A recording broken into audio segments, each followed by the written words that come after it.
in at 5 minutes and let you know.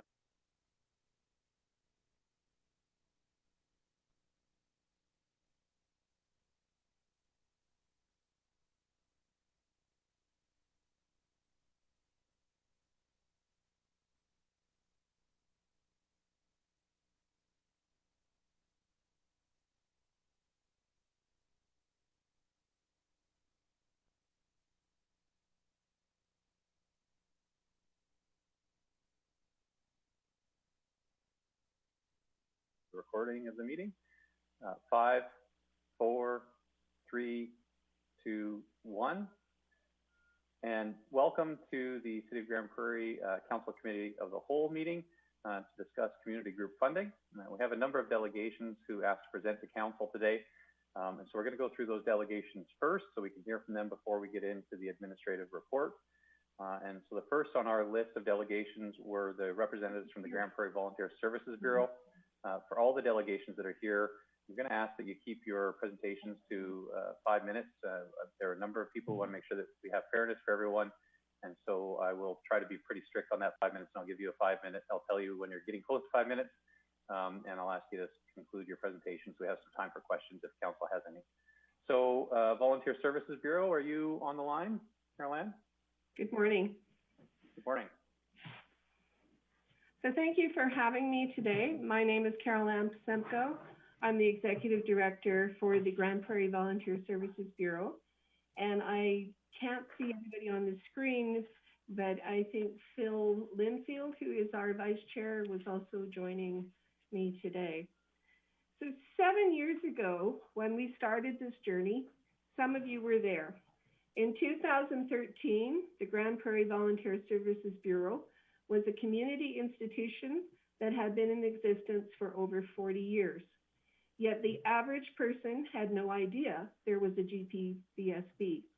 Those that did had no idea what the mandate was, and that included the then board and staff. GPVSB was on the verge of closing its doors. Those of you at this table who were here at that time took a gamble. You said, okay, new management, let's see what you can do. Compare that with 2019, our 50th anniversary. This past year, we had direct contact with over 4,000 community members through our workshops, our community presentations, advisory services, hosting events, assisting with events, school presentations, mentoring, facilitating meetings, attending meetings, referral services, and the provision of other supports. Those 4,000 direct contacts do not include our social media platforms. We had a vision, and at first it was murky, fuzzy around the edges. That vision has become sharper and clearer with each passing month of the past 7 years. This year, we reached a level of service provision that has not been apparent in the agency for perhaps the last 15 years. We are now in a position where each decision, program, offered service, and outcome directly reflects back to our mission to enhance community development through success of the nonprofit sector. We are a capacity building organization. That is our mandate.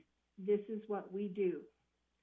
The phrase capacity building, like the word leadership, is nebulous. It may mean many different things to many different people. However, the literal meaning is not nearly important as the ideas the term embodies.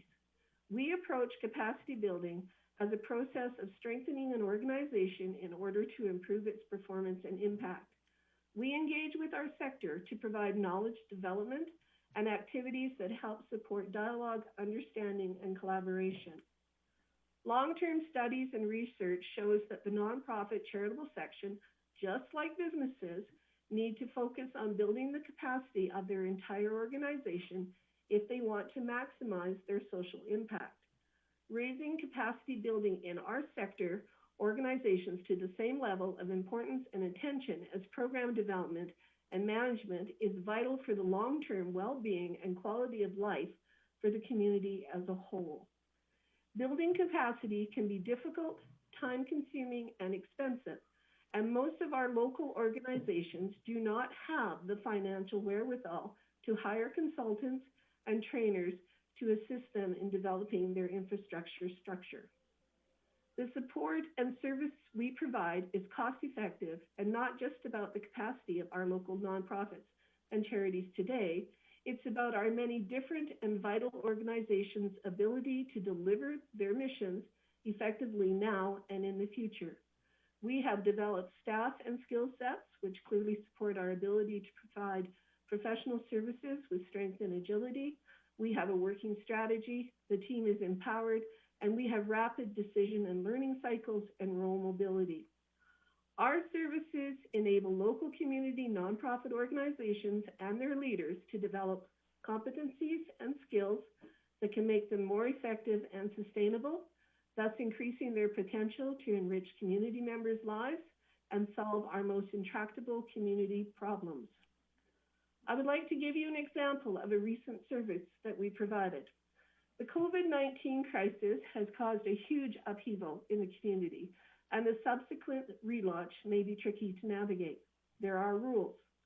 One of those rules is the requirement for having policies directly reflective of workplace safety, sanitation, and hygiene, the completion of a detailed hazard assessment, and so on. We recognize that developing those requirements would be challenging and time-consuming for a large number of our local organizations, so we did it for them. We designed the templates for all the required policies and a hazard assessment for an office worksite. Then we sent them out to all our member agencies, of which we have about 94.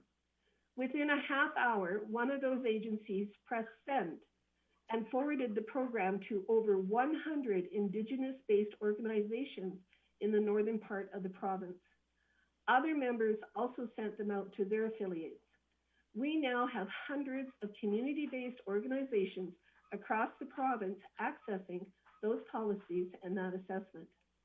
Last week, we received a call from the Community Development Unit of the provincial government asking to partner with us in order to forward the program we developed to every registered society in the province of Alberta. That is the caliber of our work. That is capacity building. Capacity building is an investment in the effectiveness and future sustainability of our community's nonprofit charitable sector. As such, we are asking you to provide financial support to continue the work we do.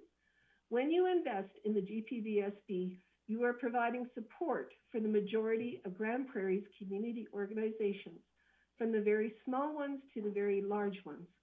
We all need your support. Choosing to make this provision allows you to do just that. Thank you. Thank you, Carol-Ann. Thank you. Well done. So we'll have opportunity for questions from council. Council, any questions for the VSB on their presentation or on their request? I would note that in our report, we saw that it was a request for $116,500 in 2020 and in 2021, and it is not recommended in our package. Were there any questions for the delegation? Councillor Bradley. Great. Thank you, Mayor Given, and thanks for the presentation. Thanks for the work of the Grande Prairie Volunteer Service Bureau.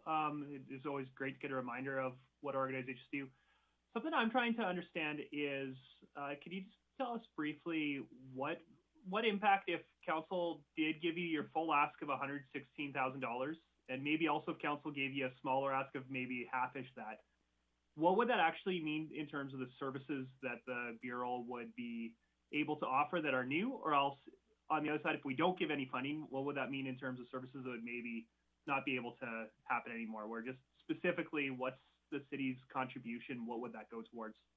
Okay, so if you gave us the full amount, then I can breathe a little bit, because this year our major contract with the provincial government ended because the criteria changed. We are not an employment placement agency, so we no longer qualified for that particular contract. So we finished it. That was that. if we receive the full amount, and the reason I asked for more than 100,000 was because of your policy of having agencies report to you that have over $100,000 in monies from the city. And my feelings are, my board's feelings are, and sort of the general direction that we're going is that you need us to report to you at least twice a year so that you have a very solid and good understanding of what the sector is facing, their challenges and their triumphs. That was the purpose of that. If you give us a portion of it, that's perfect because it allows me to keep doing the work we're doing. We're not going to lose ground. If we don't receive any funding, then yes, we are going to lose ground. Not this year. This year, we're okay. I have been very, very careful about our funding over the past few years. And so we're okay this year. Next year is going to be a struggle. The year after that, this agency is in serious trouble if we cannot find alternative funding. Part of asking at this point, too, for this particular grant is for years, quite a few of you have asked me why I have not applied for this funding. So now I am. You know, we didn't really need it before. We need it now. Okay, thanks, Carolyn. I saw Councilor Friesen. Sorry, yeah, you did, but my question was answered. Although I may just shift gears a little bit. Carolyn, thank you for presenting today. Some of this, I know because I was kind of on the board at the time of that rebrand. So I was on the board at the time of the rebrand, and I know that there was a lot of talk about making the supports that you would have available for other nonprofits revenue generating stream. And I think that I know the answer, but can you tell me kind of what become of that as an idea? Has that really gotten legs, or what pieces of that are you using for either revenue generating, or what pieces of your advisory position are you using at cost recovery? Okay, a lot of what we do is based on cost recovery. As much as possible, we try to provide as many services and supports to the agencies as we can within our current working budgets. There are extras that agencies ask for. So if they need help developing policies, we will help them develop the policy at no charge. I'm just using that as an example. If they want us to write their policies, then we have a fee for that. We have a fee if we write their strategic plan, if we write their business plan, those kinds of things. We have a fee structure for that. Outside of that, most of it is what we can reasonably provide for them. So we do a lot of bylaw reviews at no charge. We answer a lot of questions at no charge. We do a lot of research at no charge, and we have a database. So, you know, and in terms of all of this is the sector support part. The volunteer recognition and awards and stuff, that's another area that we work at. That, of course, is all completely free. And you guys provide the support for that particular program. So those are the kinds of things that we do. And we have upped our revenue stream. We've upped it by providing different kinds of management supports that we have a fee structure for on that, which again, it's more cost recovery than it is profit making. We don't make a profit. I operate on a shoestring, quite frankly, and I do it very well. Thank you. And then just one more quick one. I know that just recently the city tapped you for some help with the neighborhood associations and the neighborhood groups. Can I get a sense of how often you are being tapped even by city departments to help out with nonprofits? City departments contact us at least once a month for various things, and it's various city departments. They call for statistics, they call for information, they call to see if there is a service in the community. You know, like we had a call one time from your contact center saying, do you guys know if there's something in the city for this? And we did. So those are the kinds of things that we get requests from the city for. And we're always very happy to help out and do what we can. Thank you. Thanks, Councillor Friesen. I saw Councillor O'Toole and then Councillor Minhas.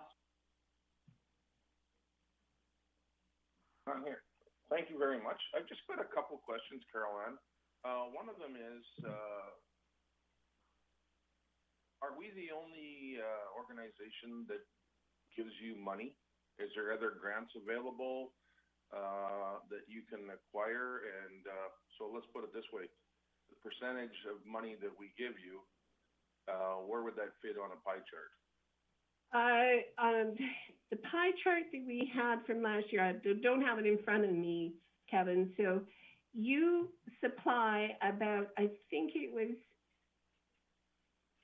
18% of what our funding was at that time, because we did have the government contract, okay, which was the majority of our funding.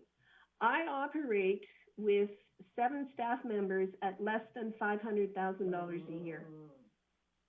Okay, so when the government contract went away, we lost 37% of our funding at that point. So we have a variety of funding streams. We have our ECAP grant, which is an operational grant that comes from the province, that we've just reapplied for the next round of that grant. We have a small grant from the County of Grande Prairie, and then we do the rest through our advisory services, whatever we can make in that stream, donations from different businesses or program sponsors. And we operate a number of different programs.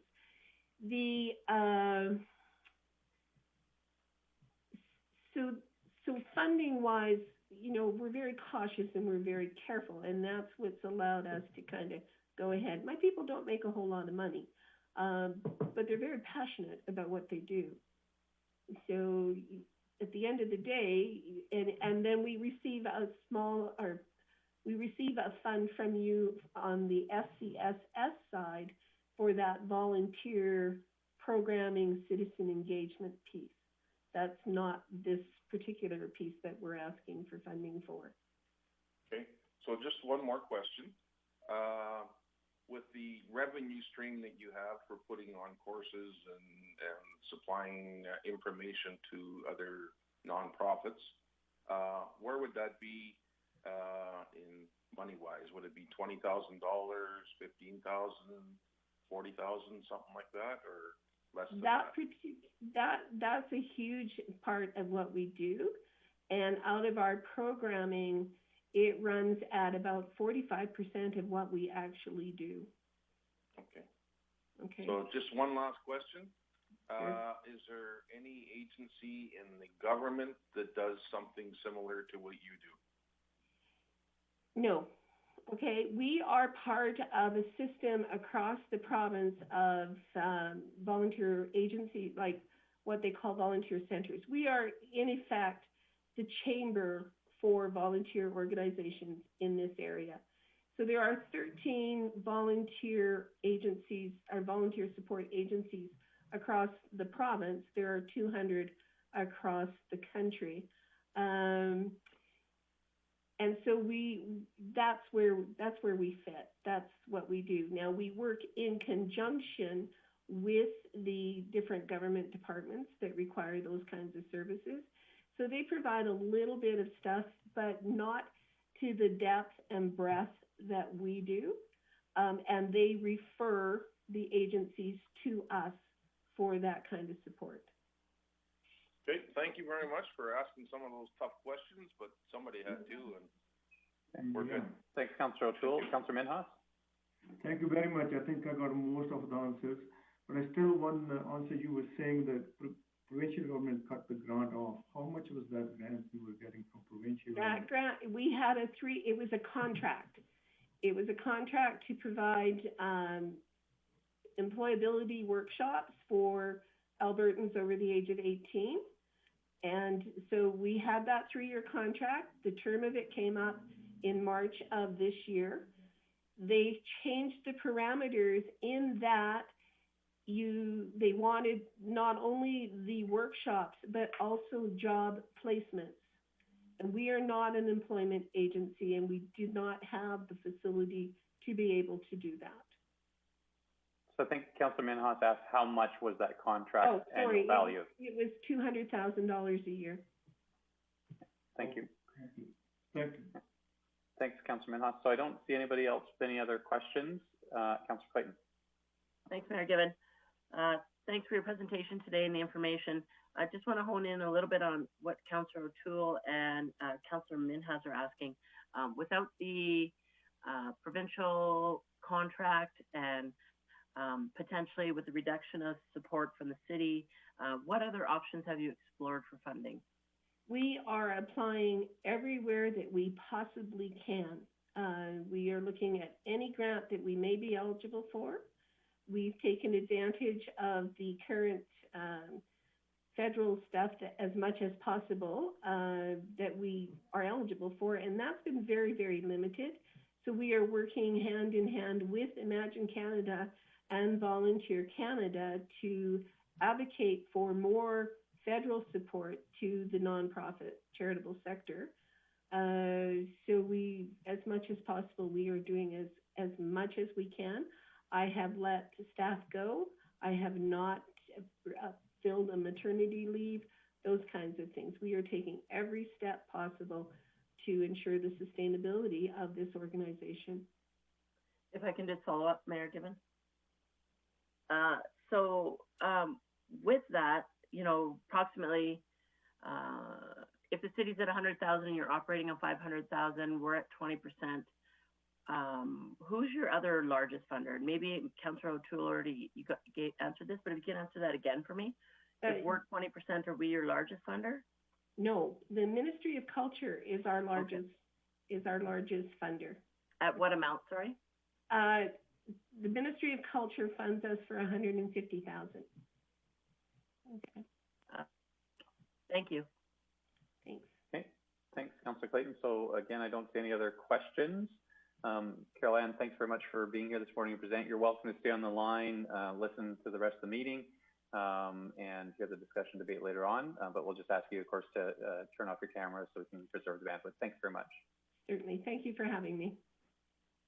Okay, so our next group was the Canadian Motorcycle Tourism Association. Renee, are you there? There you are. And so same sort of thing, Renee, you saw 5 minutes for your presentation. There is time for council questions, and so don't feel you need to get it all in the presentation. But we'll ask you to sort of speak to what your request was. Go ahead. Thank you. Thank you, everybody, for giving me a few minutes to speak to you about our request. It's our first time to come to any organization for some permanent funding now that we actually have our Veterans Memorial Gardens and Interpretive Center to the point where we will hopefully be operational by the middle of July as far as the community center portion. I'm pretty excited about that, and we have gotten our institutional museum status with the AMA and with the OMMC, which is the Military Museums of Canada and the Alberta Museum Society. What we're looking at is kind of an interim situation here as we work towards being qualified for the grants that are available for operations for museums. We're a small museum, and most of the stuff that we'll be able to apply for will help us keep operational, be able to have a collections manager, be able to have us work with a lot of the different organizations that help us with capacity building in that regard. So with our education kits and all of our artifacts that we're building and creating. So what we're looking at is through all the funding challenges this year because of COVID, and along with the lack of funding for accessibility tools, One of the things that we know is a large portion of the people that are going to use our facility are veterans, are older, are handicapped, and we want to make sure our facility is accessible to everyone. So one of the things that we would like some support with is to install a wheelchair lift. We are putting in a ramp, but we also know that the ability to get more people into our facility easier, or to help them exit easier, is going to be very important for us. And then fencing and security issues. The cost of fencing has gone up almost 200% since we started the project. We're working at other grants and working with different service providers to drive those costs down. But if we're not successful, that is going to be one of those interim things. On the operational side of things, again, as we're working towards all of our recognized statuses, et cetera, we become available or accessible to more and more funding for the training for those job positions. Even things like janitorial become covered. So we're working very hard on fund development. We are working with Foundation Search. We're working with Holly Sorgen from Community Futures, taking advantages of absolutely everything that we can. And even since our application was put in, there's a few little things that we no longer need. So everything's changing in our world so rapidly, but the one thing that's not going to change is some of those basic foundational things just for a year or two as we're transitioning. Right now, we're already supporting 12 other community groups. We're doing all kinds of activities in our community and helping other organizations raise their level of awareness as well. So one of the things that we'll be implementing right away is getting back to our Motorcycle Mondays. We have our app. Alberta Health Services is really happy with us because we can physical distance people well. We'll be able to start helping our other nonprofits to raise their awareness and create that sense of community that we want for that particular venue. The biggest thing is getting ready for September and being ready for our schools to start using this as a facility for all of their different field trips, for social studies, for history, and we're going to be ready for them this fall with at least 80 pieces in our first permanent collection. And that's my report. Thanks very much, Renee. Any questions for Ms. Charbonneau? Yeah, Councillor O'Toole. Just trying to find the right button here to press. Thank you very much, Renee. I noticed over the last few years you've made a lot of improvements in that area and quite successful in getting your money that's required. So I was just wondering, what are your revenue sources right now coming in to ask the city for some funding? Where are you getting most of your money from? Right now, most of the monies that we've got coming in over the next while are from private foundations. We're working with the Simcoe Foundation as an example. It's a $98,000 grant with a $48,000 ask. We're working with the Canada World War I Internment Camp Foundation. Phase one of that is a $204,000 grant with a $160,000 ask. And phase two is a $90,000 grant with a $60,000 ask.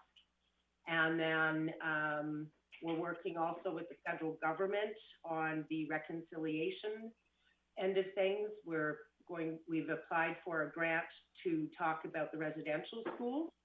And that is a $98,000 grant with a $46,000 ask. So we've got a lot of support from the different organizations and partners. The Ukrainian Heritage Foundation has given us a $5,000 grant to have our educational kits translated into Ukrainian so that they can go into bilingual schools.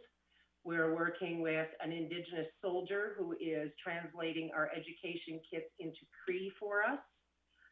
So we're working on getting our education kits all translated so that we can get them out into the bilingual schools. And these are a lot of what the different grants are for. We're also working very hard on our permanent displays. The one for the Canada World War I Internment Foundation, if we get that, that is a 60-foot permanent display with a 56-foot mural in behind it. That will talk all about how Canada's national park system was created by Ukrainian internees. Okay. Is there any long-term commitment from either the federal government or the provincial government or any of the organizations that you mentioned? Not at this moment in time. Most of these are yearly things that we have to work for and apply for. With getting the access now to the foundation search online program for grant writers, I now have expanded where I can find the funding that we need. We are working on looking at attracting some different long-term sponsors, not just granting. So we do have the ability, however, as a museum to start qualifying for $200,000 a year for operational money to help us with a collections manager and those different things. So. Okay. Well, thank you very much. I may have some more questions, but thank you very much. Thank you. Thanks, Councillor Toole. Was there anybody else with any other questions? I'm sorry. Yeah, thanks, Councillor Clayton. Thanks, Mayor Given. I was wondering if you could tell me in regards to the accessibility features that you're looking to add to your facility, what grants and other opportunities you've explored as, as options for funding. I have looked for everything from the federal government to the provincial government, and right now, all of those types of grants appear to be closed. There's nothing available. When you go to the federal government site, it's the last update was from 2018, and they were supposed to be announcing another intake, but have not done so as of this moment in time. The accessibility portion for me is probably one of the most crucial pieces of everything that we're going to be doing because of the age of a lot of the people that are going to access the facility when it comes to ceremonies and events. Thank you. Thanks, Councillor Clayton. Any other questions for the delegation? Ms. Charbonneau, I have one. Could you just sort of clarify for me? So what is your 2021 budget? Like, what do you expect now? Okay. Right now, the 2021 budget is about $115,000 as far as what we know is coming in for grant spend. Kicked out. Oh. We can still hear you, Councillor O'Toole. We can't see you, but we can hear you. Okay. We're about $113,000 right now for the things that we know we've applied for that we have a 90% or better probability of getting.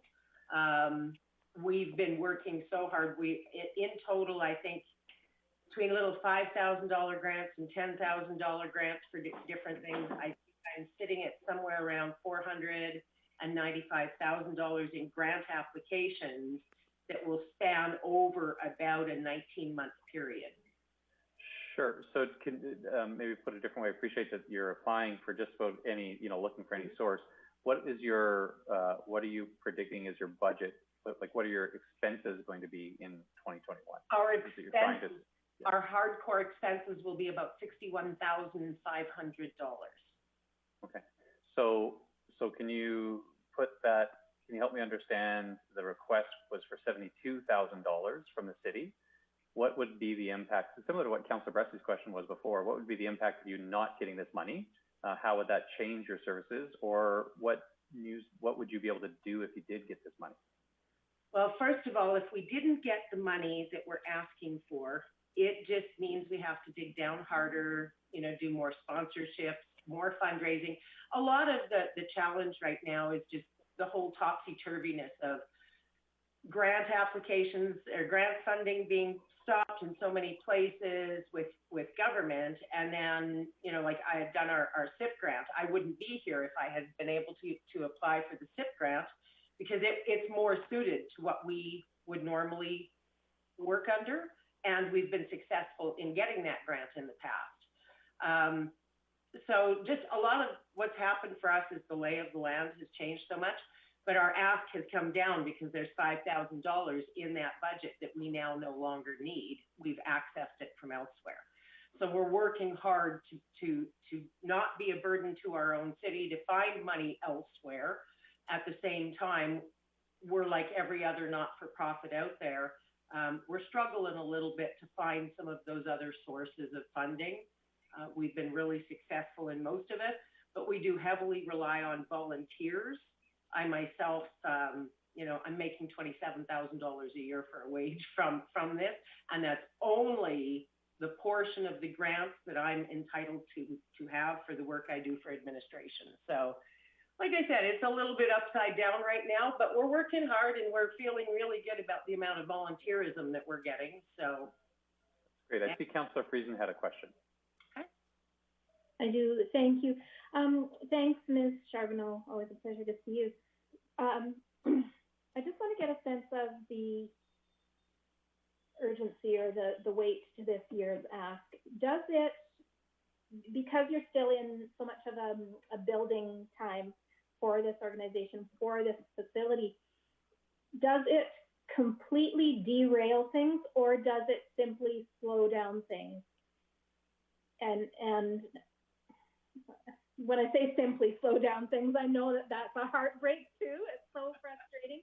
But I think you understand my question. Does it derail you, or just make it kind of tougher slogging or slower going if you don't get this funding this year? If I don't get this funding this year, it's going to make it very, very tough. Simply because we have exhausted so many opportunities. And of course, a lot of these different things that we're working in now that we're actually in the museum realm on top of the other things that we're doing, it opens up a lot more for our board development and different things that we'd like to, you know, be working on. But again, it's that we're at that awkward stage. We have to do certain steps before we actually qualify for certain things.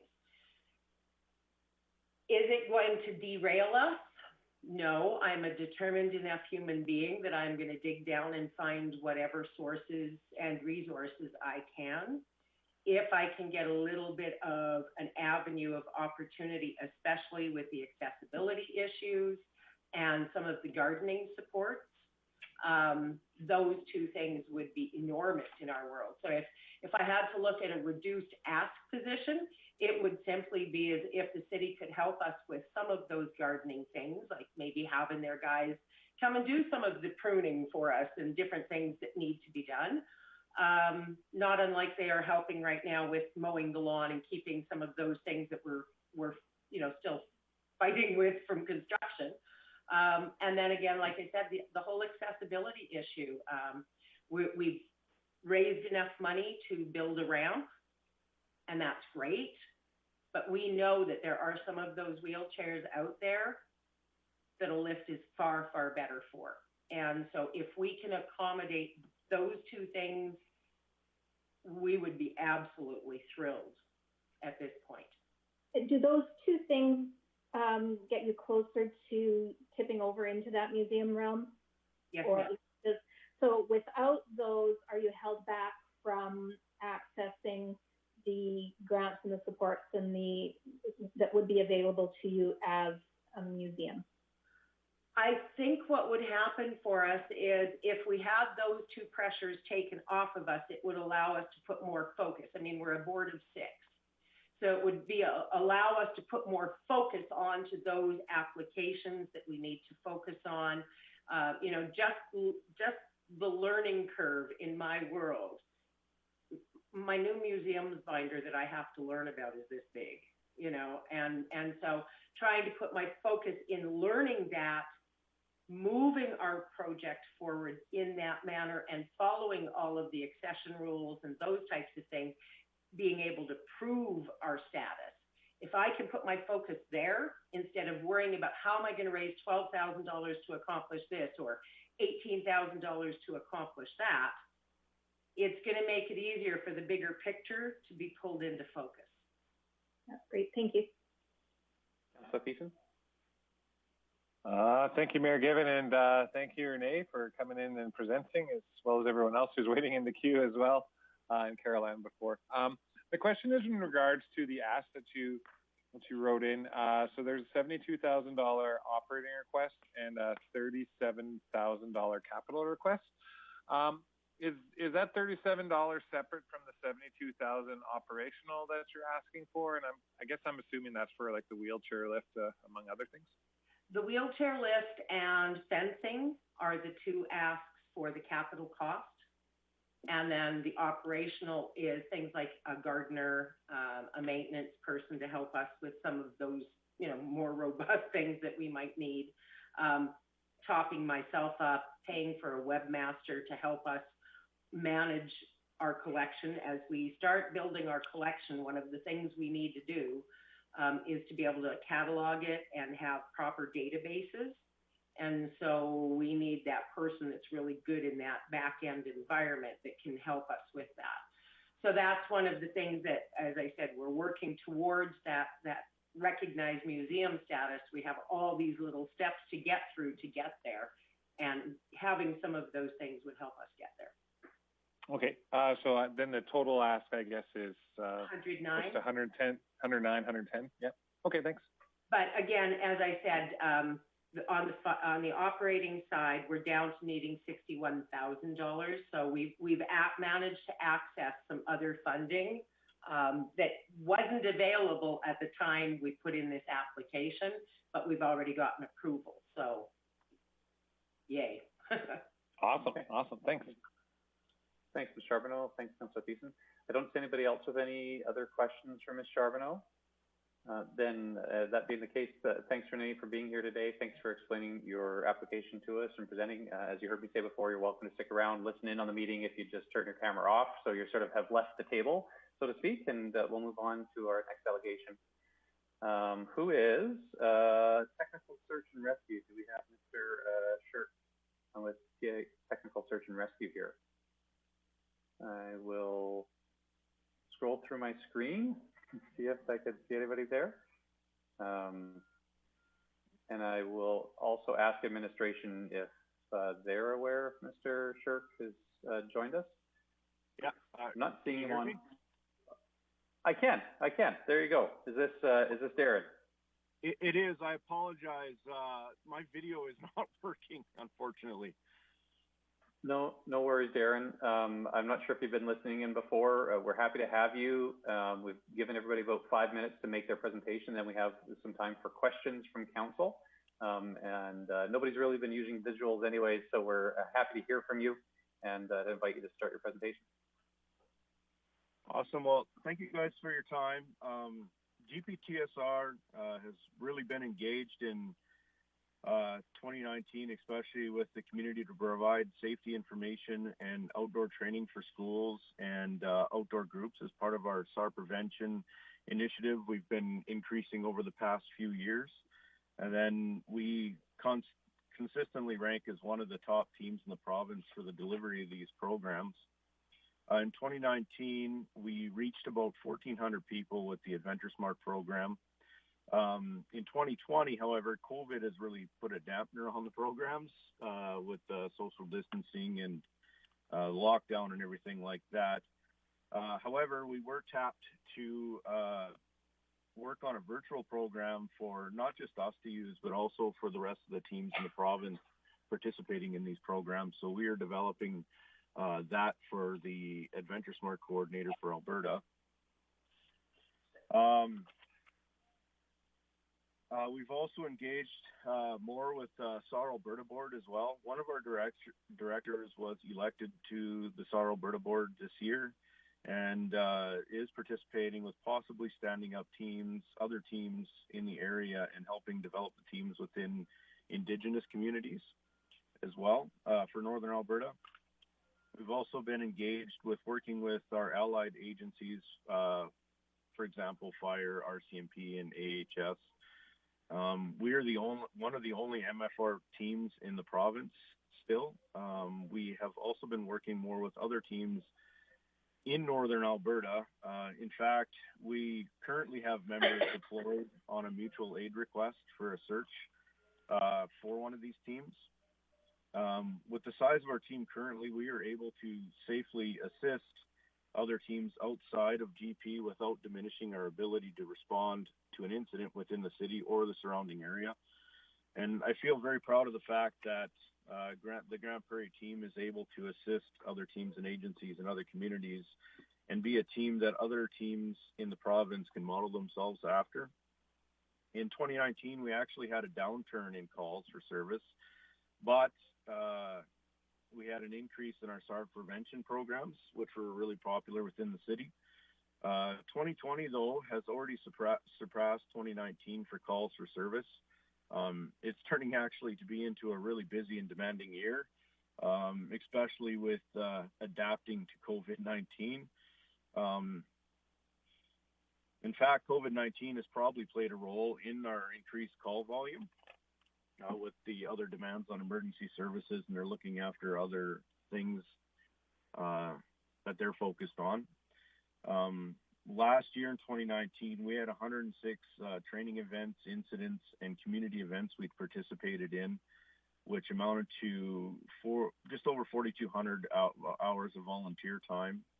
We also reached 1,400 participants in our outdoor safety programs and education. But in 2020, it's actually been a really busy year. We've already had 125 training events, incidents, and community events. Our incidents have surpassed last year's already, and we're into the late 6th month, only halfway through the year. The challenges we're facing really with the COVID-19 situation, we're adapting to it, is keeping people's competencies up to date and everything like that, and maintaining the specialty teams. Training has actually really changed with the current situation. Getting the new trainees 80 hours of required training to become a SAR member has been a challenge, but we've also noticed that some of the virtual training programs that have been stood up actually are pretty good, and they're retaining a lot of the information, so that's a good thing. So once we can get our program stood up for an approval from the SAR Alberta, we'll be able to continue on with prevention within the city, and hopefully be able to, we will be continuing on the safety programs and providing safety at community events and everything like that for the city of GP. And that's pretty much it. Great. Awesome. Thanks very much, Darren. So maybe I'll just ask a clarifying question. It looks, in our package that we have in front of us, it looks like your 2020 grant was $21,650. Your request for 2021 was $25,000, and the report is recommending $21,000 in funding. Does that sound right to you? Yeah, looks correct. Yeah. Okay. And so I guess what would be the impact to TSR if you didn't receive the additional, roughly $4,000? That's the difference between your request and the recommendation.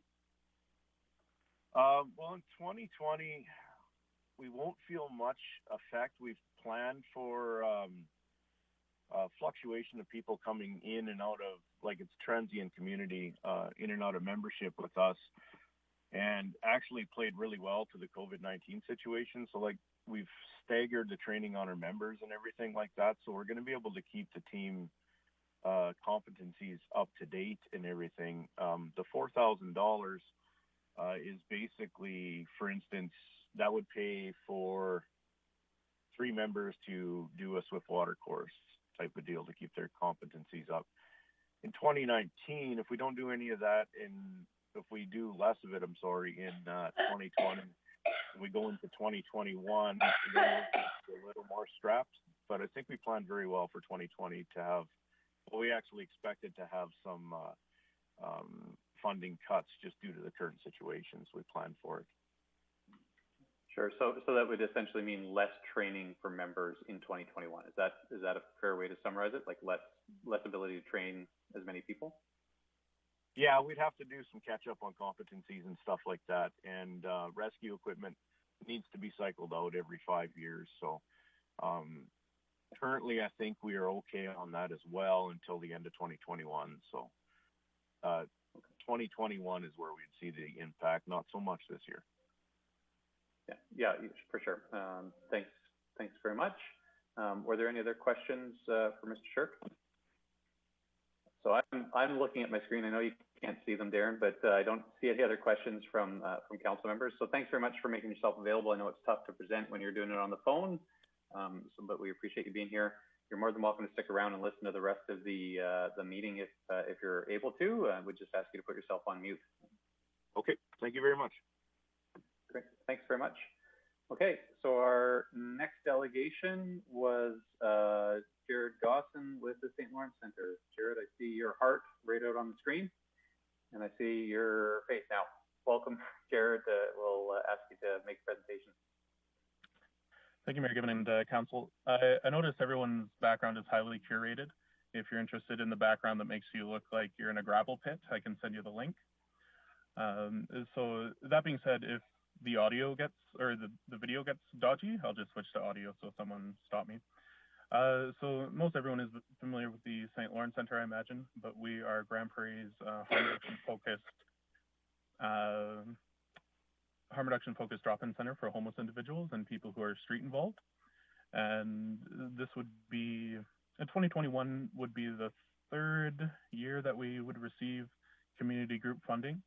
It's made a huge difference in the sustainability of our staffing model, which is essentially 4 individuals to provide 7-day-a-week service where... Sorry, Jared. I think we've got an open mic. I think Ms. Charbonneau, your mic is still open on your computer. If I could ask you to mute. Thank you very much. Go ahead, Jared. Thank you. So in the last year, I think we recorded almost 300 individuals coming in to use the drop-in center, which is located in Rotary House. You might remember years back, we've pretty much once a year encountered some pretty serious stumbling blocks in terms of securing our own space. And so we look forward in the future to moving into the new daytime programming space provided in partnership with the Rotary Club of Grande Prairie and the City of Grande Prairie. This particular grant would go towards the 2021 ask would go towards our activity coordinator / community navigator position.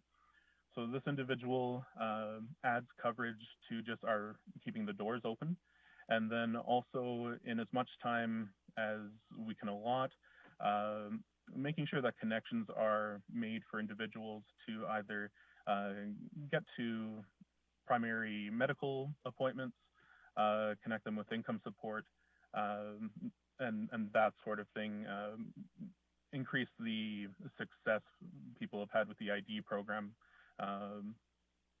Virtually, not in a derogatory sense, but a lot of hand holding.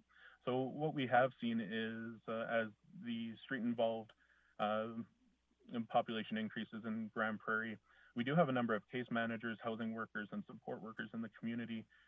Within shelter, I think it's really important, or within the drop-in environment, really important for us to have on-site services as well. Because oftentimes those other case management portfolios or outreach programs, they can sometimes, it's virtually the squeaky wheel gets the grease. And then within the drop-in or shelter environment, you have a lot of really quiet wheels that are certainly high needs or individuals who deserve services as well. And so Rotary House in general, the shelter has added a couple of people to their hybrid housing outreach team. And that's helping a lot of individuals within the building take those next steps of success. And then the community navigator position for us would just do that again with individuals who are accessing the drop-in program. Something that I wanted to clarify as well, so you'll see in the documentation that we're still referenced as the St. Lawrence Community Support Association. Although our charitable organization still exists, we started merging officially with Wapiti Community Dorm Society, which is Rotary House, last fall. So that was a huge step and a really exciting commitment that our two boards made to each other to move forward in partnership. St. Lawrence Centre has depended on and lived in Rotary House since 2016, late 2015, and it's an obvious partnership. The amalgamation of the two organizations has really just allowed St. Lawrence Centre to step up our game. So we'll remain the St. Lawrence Centre no matter where our services exist, but we are a program of the Wapiti Community Dorm Society. And again, that's leveraged the ability to be part of the professional audit that is done on our services and the greater services of Rotary House as well, and just adding more stability to the administration of our program. So on the books, like I said, we serve around that 300 individuals a year.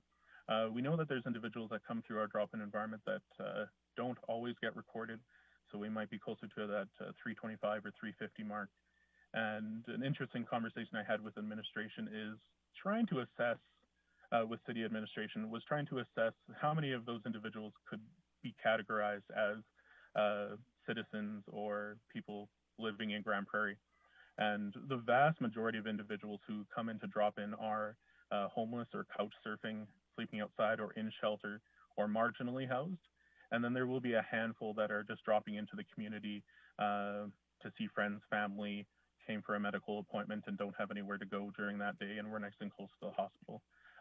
But I would still say upwards of 85% of individuals are long-term Grande Prairie residents or people who have been in the community at least for the last year and are facing some difficulty that hopefully we're supporting them through.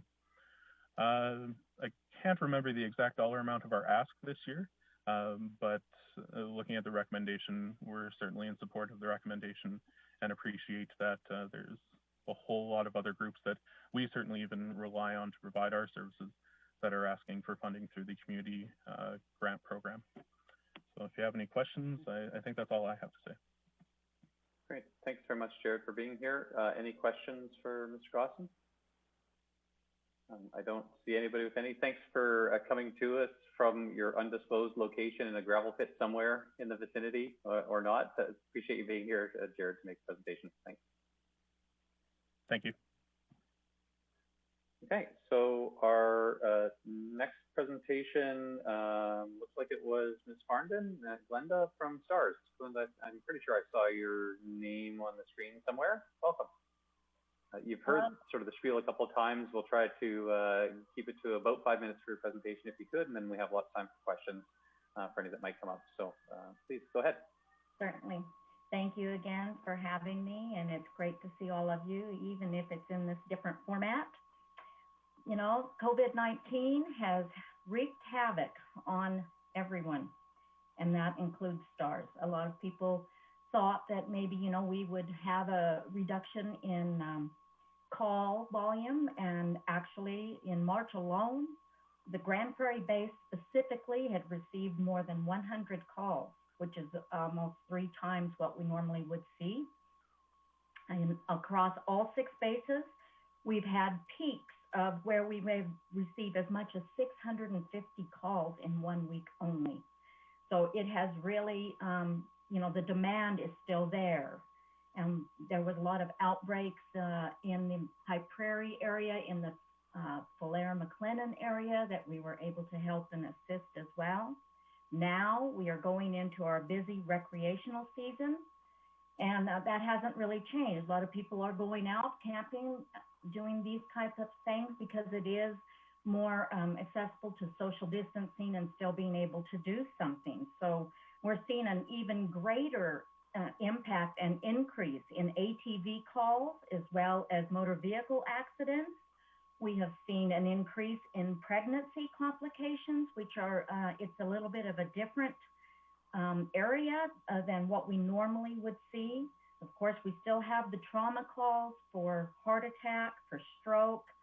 These are very stressful times now, so we're seeing increase in these types of calls. But we're also seeing an increase in a different way for trauma calls. Like we're seeing overdose calls gunshot wound. A recent multi-casualty incident, which was actually due to a stolen vehicle chase. Like, we are seeing a lot of other significant types of calls. The world is challenging now. We, as STARS, talking Grande Prairie specifically, we have seen a significant decrease in funding this year. The 2020 Alberta lottery did not sell out. We are seeing a reduction in corporate giving as well as individual giving. People have lost their jobs. Oil and gas sector is really suffering. We were not able to have our 3 major golf tournaments this year, which are specific to Grande Prairie base. We are unsure of the fate of the Hanger Dance as well, which has always been our signature event for the Grande Prairie base. So when we look at, other community events as well in our area that have always supported us each year, and those were not able to be held, like, we are looking just for Grande Prairie at upwards of $750,000 reduction as far as the 80% fundraising that we usually need to have. We are seeing a decrease from last year in our government funding. They gave us last year a one-time top-up of an additional $2 million, which now we will not receive for this coming year. So from $9 million, we're back to $7 million in total for all 3 bases from government. So equating to about 20% government funding. As far as municipalities, currently we still have about 90% of all rural and urban municipalities across the province that are supporting STARS. It is a lifeline for us. Of that 90%, about 70% are giving at a $2 per capita rate. They're recognizing STARS as part of their protective services, and we are included. Their annual contribution is included in their protective services budget, which in previous years, for about just over a decade, it was the same for the city of Grande Prairie. We worked very closely with the fire department, and we were included in your protective services budget. In the last couple of years, we were moved back to community grants. Currently, STARS is taking a very slow and diligent approach to reintegration. All decisions are physician-driven because it is paramount that we must protect the health and safety of our crews in order to maintain unimpacted operations. We have, so we're currently looking at possibly September before we even start to look at doing any integration. So basically, if you're not a crew member or working through the Emergency Link Center itself and part of the actual operations, like everyone else is working from home, we are doing strictly Zoom meetings. We also suffered through having to do significant reduction in staffing across all 6 bases. In other ways to reduce costs, we have stopped all non-essential travel and are looking at a new plan where the majority of all non-essential travel will stay permanent. We are continuing Zoom meetings now, and we are looking at ways that we will keep that a certain level of that as a permanent factor going forward for meetings, whether it's executive or for different departments, foundation as well. We will be doing Zoom meetings. We have applied to a significant amount of private foundations as well for some funding. We have moved our outreach training that it is now strictly by Zoom. So all the training that we've done previously where we would take the motorhome and go visit these communities, spend a day in those rural community hospitals with them or working with fire departments has all now moved to Zoom meetings only. And we look forward at maintaining that as well in order to alleviate further travel costs. We're very grateful to the city of Grande Prairie for the gift in kind, in addition to your municipal giving that you do for us by waiving our property taxes. It's a significant, again, lifeline for the Grande Prairie base specifically.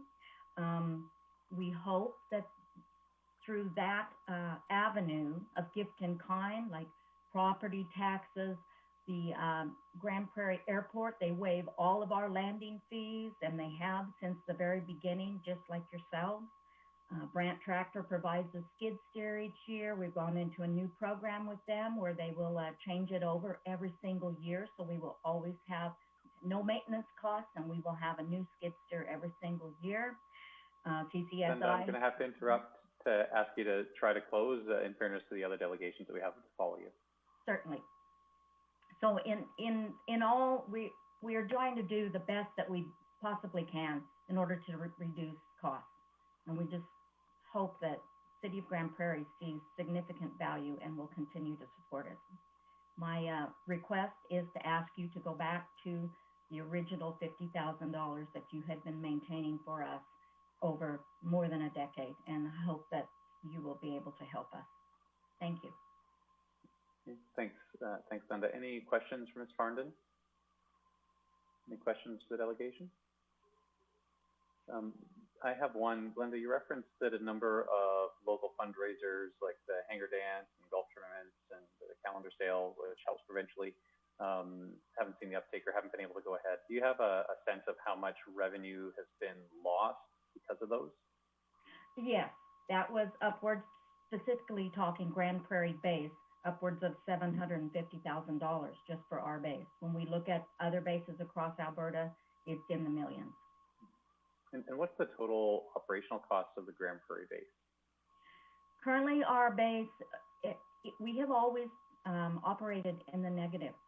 Like, we are part of the provincial service of 3 bases for Alberta, and it's fortunate for us that we are. So usually around $7 to $8 million per year for our base.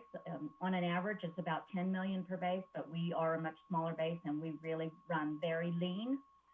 Next year, there is an increase that we anticipate of probably $9 million because there's the added cost of, we're having more maintenance costs because of the BK-117 as we're trying to replace them with the new helicopter, the H-145. We are hopeful that we will have one for Grande Prairie towards the end of 2021, but that also means that we have to implement the additional training costs for the pilots in order to be able to transition. So there is going to be increased costs coming up. Okay, thank you. Were there any other questions for Glenda? It doesn't look like anybody else had any others. Glenda, thanks very much for being here this morning. Appreciate your presentation and giving us a little bit more context. As you heard with the others, you're more than welcome to stick around for the rest of the meeting. I would just ask you to turn your microphone off and your camera off as you listen in, and we'll invite up our next delegation. Thank you. And our next delegation were the representatives from Sport Connection. I'm pretty sure I saw Karna and Lee. There's Karna. Hello, Karna and Lee. There you go. Hello. So you've both heard the spiel. Try to keep it to 5 minutes. I will give you a reminder if you're getting close to or over, but welcome. Okay, thanks very much. Very nice to see many of you. It's been a while. Just like to most of you know about the Sport Connection, but I just want to review a little bit of what we do and why we're here. So Sport Connection started in 2012. It was a meeting that Mayor Given presided over, looking at sport and sport tourism in the area. And from that grew the Sport Council, which is now the Sport Connection. And so we're a collective voice for sport in our region and trying to create good quality sport experiences and also attracting and creating sport tourism for Grande Prairie. And I think just as a little bit of a prelude, the value of sport is, and now it's not just sport, but we're called sport, physical activity and recreation, which is SPAR is the acronym, so it sort of includes the whole spectrum there. But we know the value of sport in health benefits, the positive effects on community development, personal growth, and also the economic benefit of sport to a community. And I think we're seeing with COVID the loss of sport and physical activity, that what that's doing to people. And as we come out of it, sport, physical activity is going to be more important than ever. It's going to be changed. And I think at the local level, an organization like the Sport Connection is going to play a much bigger role than it has even to date in terms of helping getting people back to activity and connecting the local organizations with their provincial counterparts and so forth. You know, we have a number of pillars for our organization. One is networking, and we've done a good job of bringing sport organizations together since our inception. We provide a lot of support, and so some of the things in terms of support in this past year, we had a really good year in 2019 with the Sport Connection, and we've helped various sport groups gain more than $100,000 in grants. We've been instrumental in helping with bids and supporting events like the Canadian Fast Pitch Championship and the Storm when they hosted the Czech Republic, that sort of thing. So that sort of support is there. And also getting kids active. I think all of you are aware of the Try It Days and the huge success that we've had there. Over 600 kids once or twice a year get to try out sports at no cost. And it's really interesting. Of those 600 kids, we've done the follow-up stats, and we find that about 80% of them actually sign up for some of those sports that they tried that they never would have had the opportunity to do. So that's pretty cool stuff. We're also with education. You know, we're into coaching development. We're supporting the NCCP National Coaching Certification Program courses now.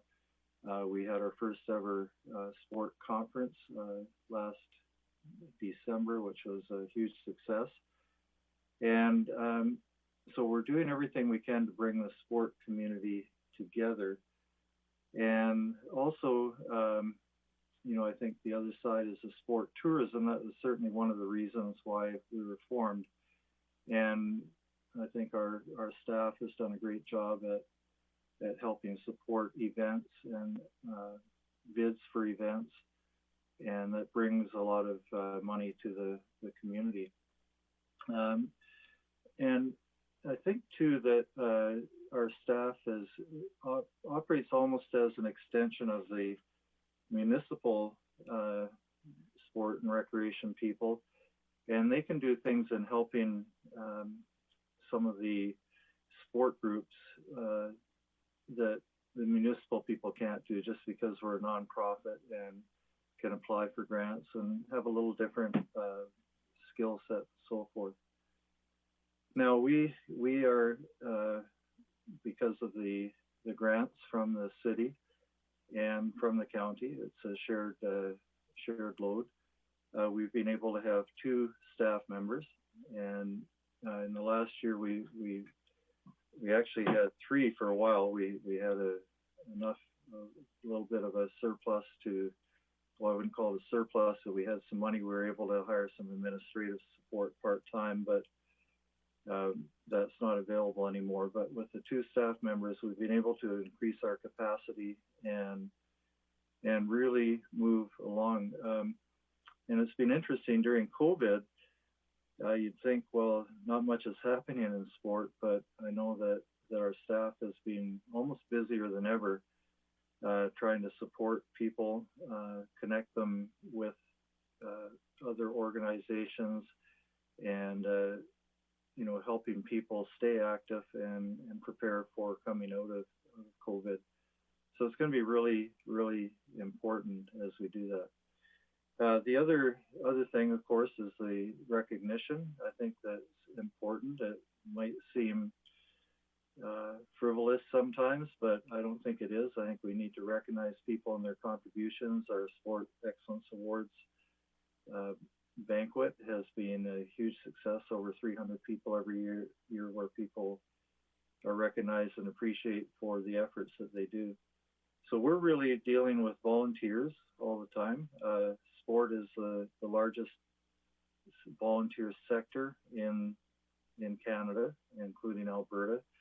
There's literally hundreds of thousands of people involved in sport, and when we look at the volunteer time, it's huge. So we believe in the value of sport in the community, and I think most people do.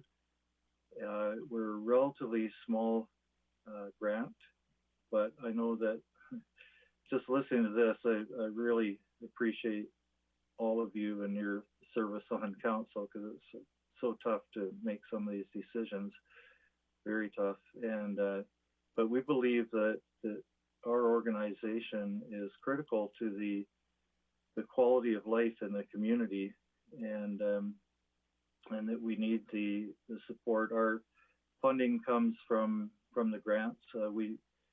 We aren't able to generate much revenue. We don't have the staff to run events. We secure sponsorship for our events, do a good job at that. But in terms of our really base revenue, it comes from the grants from the city and the county. So I'll have to ask you. We're up over our time limit. I just want to make sure that we have opportunity for questions. If council members had any questions for Lee or Karna on Sport Council. Councillor Thiessen, then Councillor Clayton. Thanks, Lee. Thanks, Karna, for being here today. Just my question is in regards to the grant contributions. What does Sport Connection currently receive from the county? The county's grant is $56,000, and we get $108,000 from the city. Okay, thank you. Yeah. Go ahead, Councillor Clayton. Thanks, Mayor Given. Question for Karna. Curious if you could just tell me about situations and opportunities that your organization has done or can do in creating and developing economic opportunities through sport tourism. Yeah, so some of the things that we can do and have done. So I unmuted myself, correct? Yeah. As far as sport tourism goes, I know that there's a lot of people that might be sitting on this call thinking that everything has come to a halt. So we're looking at budgets for 2021 and beyond there. And I think we'd be remiss not to think that we're going to not try to get events and support our sport organizations so that they can host more events at high quality and high frequency within the region. Some of the things that we do consistently, and we feel well, is that when we support with the bid application, but also when somebody does receive a bid, we'll invite ourselves to that committee, and then wherever the committee has the holes, we help them fill the holes. As a recent example would be the Canadian Fast Pitch Championships. We played a role in sponsorship deliverables. We acquired sponsorship for that organization. We did a lot of work in securing 2 key positions on that local organizing committee. We also helped out with registrations, volunteers, and we helped out with securing 2 major teams, the GP Storm as well as the Grande Prairie Regional College Volleyball team, to supply us with event volunteers. And as you know, that those are significant drains on our volunteers out there, and those are just some of the ways that we can support. Another way that we did was helping with promotions, guidance. A lot of people know how to run their events well, technically, but they don't know how to market themselves. They don't know where to go or what to say. So that's another role that we can play now and in the future. Thanks, Karna. Mayor Given, if I can have a follow-up. I don't know if there's anyone else. Yeah, absolutely. Councillor Clayton. Yep. Councillor Thiessen's after you, but go ahead with your second question. Okay, thanks. Karna, I know Lee briefly touched on it, but maybe you could expand a bit more. In times like now through coronavirus, the Sport Connection found a bit of an opportunity for using the time wisely in regards to developing coaching, working with organizations to help them lean up their processes and potentially strengthen their volunteer capacity. I'm wondering if you can expand a bit on how valuable improving our coaches and working with this organization could become to the municipality through savings, through stronger programming. If you can just expand a little bit on that, please. So that's a really good point. So With the restart up, there's a lot of organizations, there's going to be a lot of changeover, a lot of opportunities to train coaches, increase the quality of the programming in the region. And people are certainly open to those types of opportunities. Education is one of our major roles. One of the things we can do as an organization, if we're doing some troubleshooting and we're helping leverage our funding through our municipalities, is to go out and get grants for that type of training within the region, right, to help increase the quality overall. So it won't only be helping to train the sport and rec professionals within the municipalities, but also the sport and rec professionals that are working outside of the facility walls. There's going to be a lot of things. I think that because of COVID, there's going to be a larger gap between the haves and have-nots, so to speak, within sport and rec. And as we all know, that cost for a lot of people is a point of contention. And as we see in our surveys through the Grande Prairie Regional Recreation Committee, is barriers to participation is cost is one of the main things. So some troubleshooting around how are we going to fill our facilities? We've got state-of-the-art facilities. So what are we going to do and how are we going to leverage those nonprofit sport groups to come in with their volunteers to run and manage events or programs through that more frequently and a higher quality as well. There's a lot of different things that we can do post-COVID for things like that. Thank you. Okay, thanks, Councillor Clayton. Councillor Thiessen? Thank you, Mayor Given. Is there anybody else in the queue after me? No?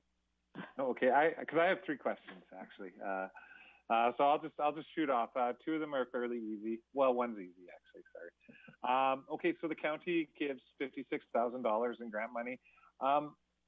They also provide gift in kind as well, do they not? As far as no. the space? That's a good question. They originally did with our offices out at the Crosslink, but we no longer receive gift-in-kind space for offices. Okay, so you pay for rent out there now? No, we actually moved into Center 2000, and since COVID, the board has removed us, and we've been working out of our homes, Chris, and now the Grande Prairie Volunteer Services Bureau has offered us gift-in-kind space at the community village until December 31st.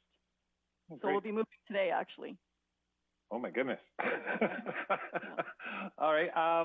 So my next question is in regards to the funding stream. So last year we upped our contribution to Sport Council up to what they received, $108,000 last year, as it says on their table. This year, administration is recommending to go back to one of our lower amounts. What kind of impact does that have on the organization? The impact will be significant. The $50,000 would be the removal of our staff member, our secondary staff member, and the challenges with that is it puts that one person back in the weeds. So that person does a lot of work, and then not having that second one will not allow us to potentially, if you wanted to run low-cost programs through grants, that's going to have to be run by somebody. If we receive a grant and it's beyond operating, we're going to need somebody in the seat to be able to run those things. We've been able to increase it. I'll send the annual report, but our engagement with the community has increased exponentially. And we would lose that engagement just because of capacity within our organization. We'd be going back to an organization that can help one-offs, do a couple events. We've moved to 2 annual Try-It Day events. We'd have to move to 1 annual Try-It Day event a year and then decrease our capacity significantly. What I believe our unique advantages at being a very small 2-person run organization is that our skill sets is a wide range that can be used to leverage economic impact into the region. And we do have administration as well as council on our board. We do have the ability to leverage this sport organization, or we call ourselves a sport organization, but this nonprofit organization to help rebuild the community and the economy of the region. Okay, awesome. Thank you for that. And my final one is just in regards to barriers to participation. Now, there's been lots of talk at the school board levels about the potential for changing of the Guard or how they run their operations, and potentially even making physical education an elective for kindergarten through grade 6. if parents or students want to participate, they can. Where do you see Sport Connection's role in helping to facilitate the removal of those barriers to participation if this is the way we end up going? You know what? That's close to my heart, and I think that that's a major role. First, I want to say that having it as elective from K through whatever is a very bad idea. But also, we're already engaged with the Grande Prairie Public School District right now, working on a grant to support zero-cost after-school programming for 4 identified inner-city schools. We are recognizing that as a barrier and as a huge gap, that gap's only going to get larger. What we need to do is make sure that more kids and adults have access to low cost. So one of those roles would be us, but we cannot run those grants with just one person at the wheel. If we did run the grant, that would be for 150 kids in 4 different schools, grades 4 to 6. And those are the types of things that will fall into the municipalities' laps, right? A lot of sport leaders are saying that after COVID, sport and recreation is going to be a bigger responsibility for rebuilding communities through the municipalities. If the municipalities want an opportunity to do it at a lower cost, it's a great opportunity to leverage those nonprofit groups out there that can bridge it and offer those types of programming, right? Because I don't think no-cost programming is going to help us, right, if we're filling our already highly subsidized facilities with low-cost or no-cost programming is going to help us. Ultimately, we can do better we have better ways to do that. Okay, thank you very much. Okay, thanks, Councillor Thiessen. Any other questions for our folks from Sport Connection? I don't see any. So Karna, Lee, thanks very much, both of you, for your patience, waiting it out with us and for your presentation today. We'll move on to our last delegation. I'll ask you both just to close your mics and turn off your cameras, but you're more than welcome to stick around. And I think our last presenter, Joe, I think I saw you with Wolverines. If you'd like to turn on your mic, turn on your camera, we'll invite you to make the last presentation. And while Joe's getting set, Council, I'm going to, we've been at it about an hour and a half now. After we close this last delegation, maybe we'll take a 10-minute break so everybody can have a bit of a bathroom break and be able to continue on before we get into the administration presentation. Joe, are you there? I see ya. Welcome. There you go. Thank you very much for Joe, we can hear you, but it's very, very faint. So I don't know if there's anything you can do to pump it. That's much, much better. Great.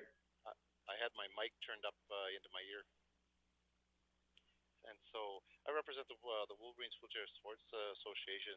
Just a bit of history. We've been an association in Grande Prairie since 1991.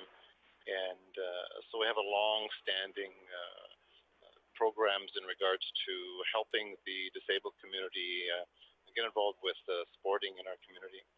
And it's really interesting is because the process over the last just about 30 years now has been to develop our programs to such a level that we meet all of the community needs.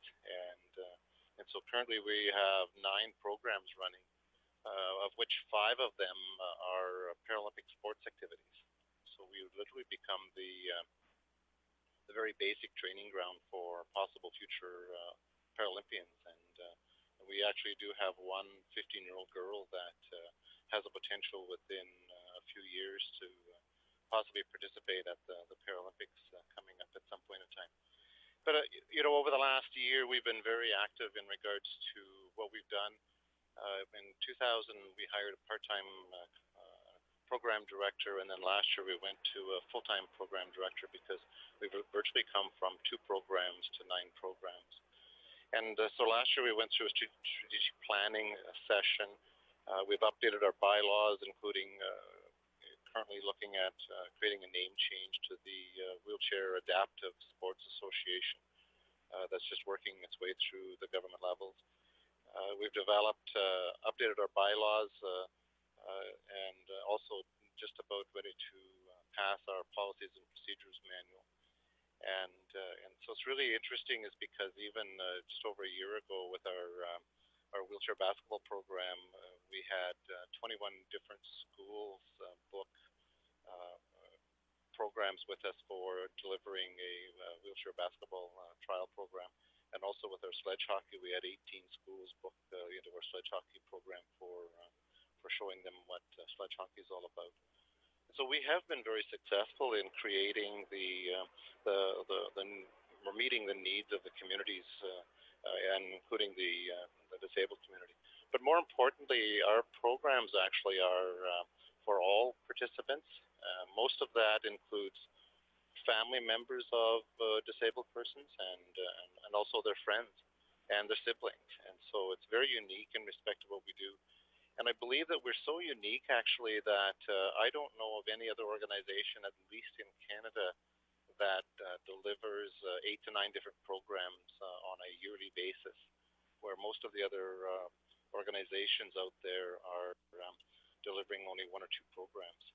Our biggest reason for asking, which we have never done before for the city for funding, is because of the loss due to COVID-19 on March the 21st was our large fundraising event, which last year or a year ago raised about $25,000 to help pay for our support staff.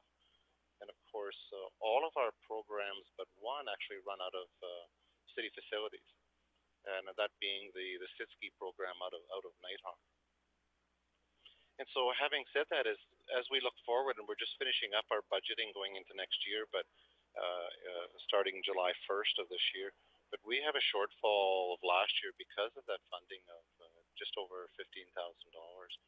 But looking forward into our budgeting is it's going to be very difficult for us to restart our programming simply because we don't have any money to hire even a part-time support staff to come in and look at helping us deliver the programs that we set up for all of the disabled community.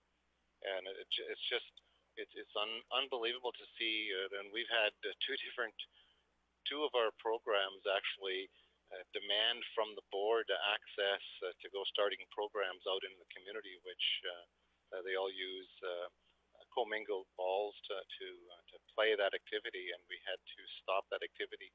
And so the disabled community is no different than the rest of the population, where everybody wants to get out and get active and start participating in things that they've really enjoyed doing.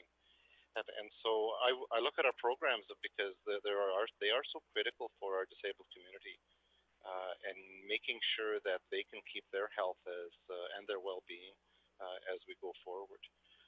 And we've lost the funding over the last year. Even our raffle this spring was only 50% sold out. We've lost the bingos. Of course, with the bingo hall closing, that represented $17,000 of revenue. The KMSC golf tournament was canceled this year. Virtually all grants have dried up. The CIP, of course, was shut down, which we were looking at helping us with paying for our support staff at least partially.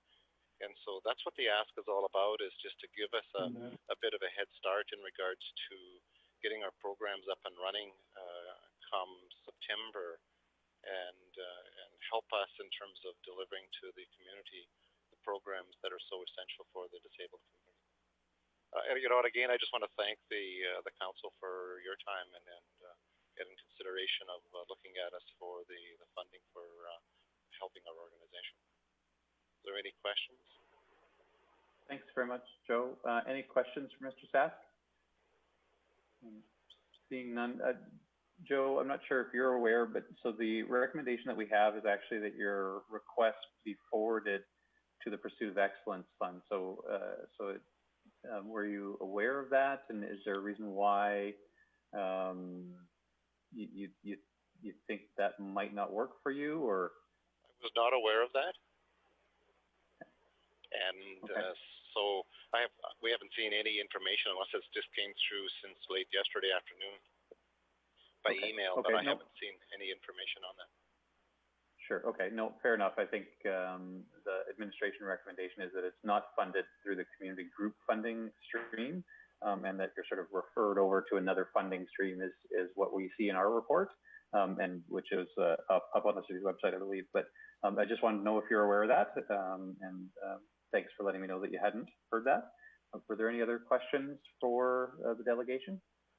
So I have Looks a like there- comment or a question back to you, to the council.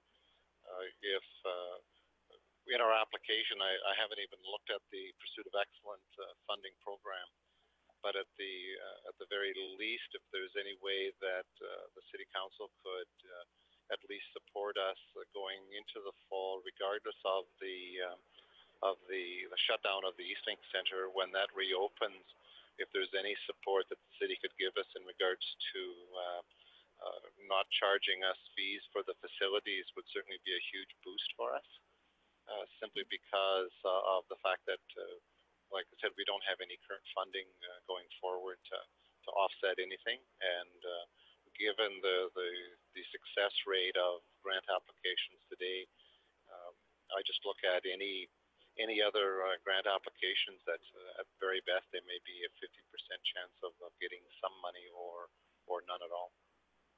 So that would be my secondary request, is if the city would consider giving us either rent-free or where our programs are at, free access to the facilities for our fall programs. Thanks, Joe. I see Councillor Thiessen did have a question. Chris? Thanks, Mayor Given. Thanks for being in here, Joe, and for doing what you do. It sort of sticks out like a sore thumb, and I appreciate that. You mentioned the potential for other supports, such as, I guess, rent-free facility space. The question is to you in regards to that is, do you know what your facility rental costs are annually? What's the Wolverines use to run their programs? Our office rental costs are, I believe, right around $9,000 a year, just for our office in the East Link Center. Then with our all of the field house and the Coca-Cola Center, those costs are almost identical to that over the course of a year. So about 27,000, 25,000 in that range? No, if we our office rental is about 9,000, and then with our Coca-Cola Center and the field house is about another $9,000. So total of $18,000. Okay, thank you very much. You're welcome. Okay, thanks, Councillor Thiessen. Thanks, Joe. Any other questions for the delegation? Okay, it looks like there aren't any. Joe, thanks for being here and make the presentation. We'll ask you to turn your mic off, turn your camera off, and for everybody that's listening in, we'll take, let's call it a 10-minute break. I'd like to be back before 12. It's by my clock, it's 11:40. If we can be back at 11:50. I know that's short, but we're all in our own homes. We should be able to make it to our own bathrooms pretty quickly. Yeah, so let's pause. We'll be back at 11:50.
Thanks, Mayor Given.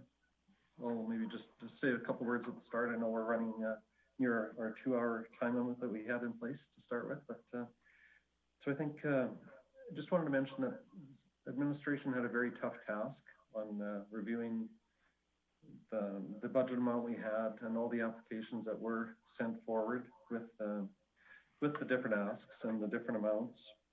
They formed a team and they went through the applications in a very thorough process. We also involved the financial advisor team this year, which was the first time doing that, analyzing all the numbers. And ultimately, I have confidence in the recommendations that were brought forward by administration, by Stephanie and by Katie and the others involved. Feel that they did a very thorough analysis of the information, and the recommendations are based on what we think is sufficient information to make those recommendations. We heard from several presenters today and how COVID has affected them and the different agencies, organizations, and we've had those same discussions internally with the city, how COVID has affected the city, how it's affected our revenue lines, how we've had to lay off staff as a result of COVID. So everybody has been affected negatively by COVID. And just wanted to mention that we're doing our very best to operate within the money that we do have and to make recommendations to council based on the budget that we had. At the same time, trying to be very responsible with the funds and recommend a bit of a decrease. It's a 4% decrease versus council had asked us for a 10%, but we brought it in at recommending a 4% overall, roughly decrease to the budget. So with that, I'll turn it over to Stephanie, and she has a presentation. I know she's aware of the time as well, so I'll keep it fairly brief, and then we're certainly open to changes or questions or whatever council decides. Thank you. Ms. Kesley. Hi, thank you for having me.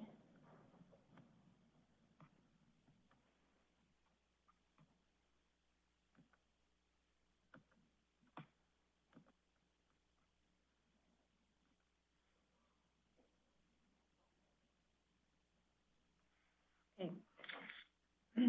So I'll run through the slides that I've prepared fairly quickly, and please don't hesitate to ask questions as we go if there are questions. So there are some previous community council directions as a part of this report. So Arlen already alluded to the discussion previously about a 10% reduction in community group funding, and that the recommendation from administration is a little bit less than that.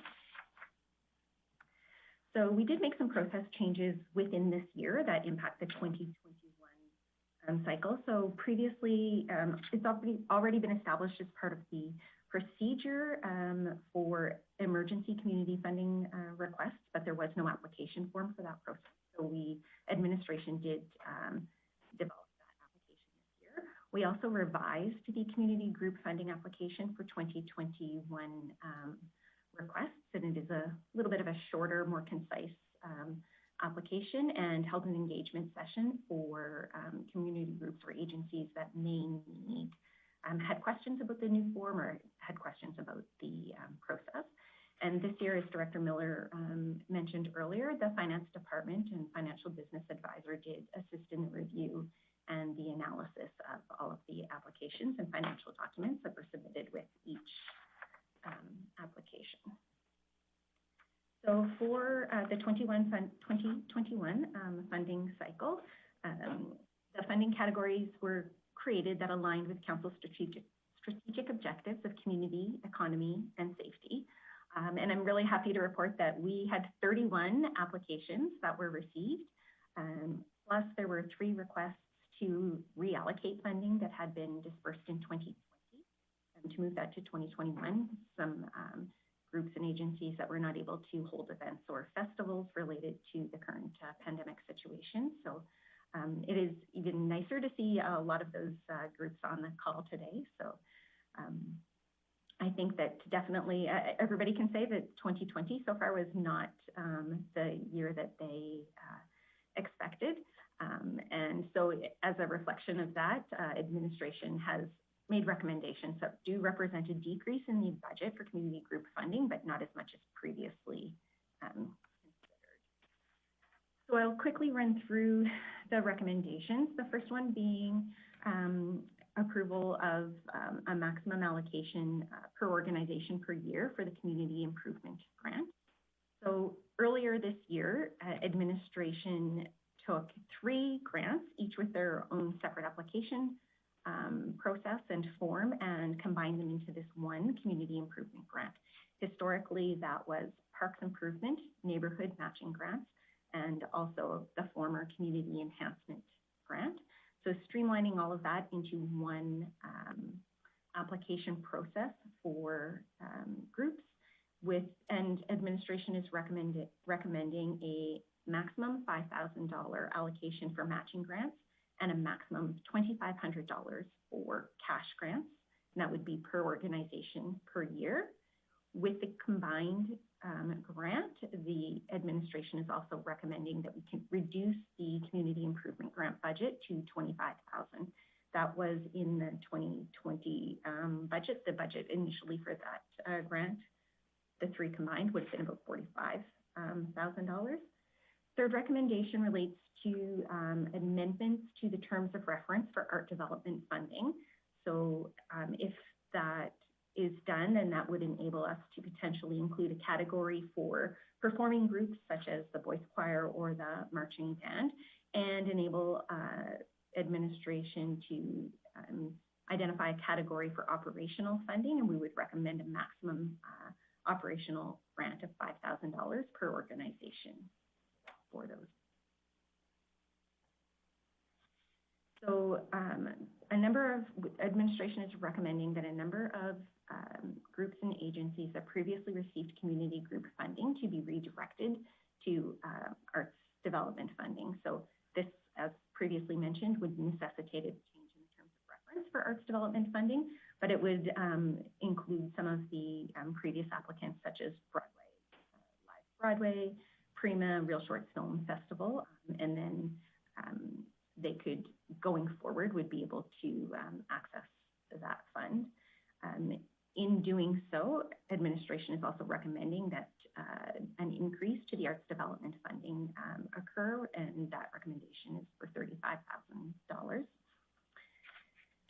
The 6th recommendation would also involve a revision to the terms of reference, but it would be changing the criteria for the Arctic Winter Games Legacy Fund, and doing so would allow for operational funding to occur from that group, and we would recommend a maximum of $14,000 per organization per year.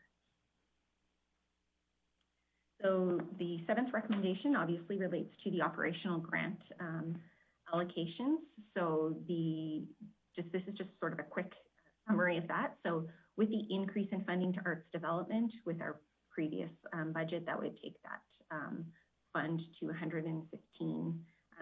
You can see the proposed budget of $25,000 for community improvement grant, and large-scale tourism would remain unchanged. The 8th recommendation relates to capital grant allocation. So there were a number of groups that had applied for capital grants, and their recommendation from administration would be to approve allocations in the total amount of $150,000 for the 2021 cycle. So changing the terms of reference to arts development and the Winter Legacy Fund, which would be organized through Pursuit of Excellence Committee, the recommendations is to redirect some applicants from this current cycle into those funds. So they're listed on this chart. The 3 groups that previously received funding as part of the 2020 cycle, so Real Short Film Festival, Grande Prairie Boys Choir, and the Grade 3 Reading Academy, due to the current situation, we're not able to hold events or festivals that were planned for this year. So their request is to be allowed to reallocate those funds to 2021. So the funding has already been approved. It would just be, instead of them having to return it to the capacity, we would just reallocate it for next year, and it does create a little bit of flexibility in the budget for next year because those groups would not be added into the grant recommendation. As Mayor Given mentioned earlier, there are also some policy and procedure amendments. So I have just one quick slide for each that will highlight some of the amended proposed changes. And so policy amendments, one would be that we would identify core funding for community groups or agencies that align with Council's strategic objectives. So to ensure the continuity of these services, funding could be committed on on a multi-year agreement. The recommendation from administration would be that we consider annual grant funding for the enhancement category.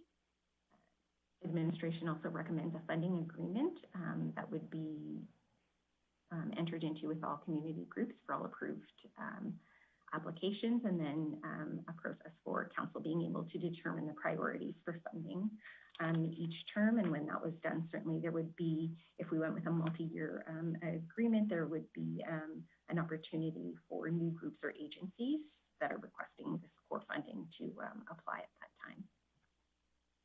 Highlights of the procedure amendments would include the multi-year agreements, include the evaluation criteria for the grant applications. That is based on feedback that we received in the past. Something that community groups and agencies often ask for is what administration looks for when they're evaluating the application. And then with the funding agreement in place, it would also allow for council, the administration, to make recommendations to council if there were any groups or funding that were not being used as outlined in the application, or if there was any challenges related to the funding agreement itself. So the alternatives to the recommendations in the report certainly could be that council could direct administration to implement the 10% reduction that was previously discussed. We could certainly look at adjusting the allocations for the 2021 funding cycle, also an opportunity to adjust the budget for the 2021 funding cycle, and if obviously administration or council could decide just to receive this for information. And that's it for me. Okay, thanks very much, Stephanie, Ms. Cajolet.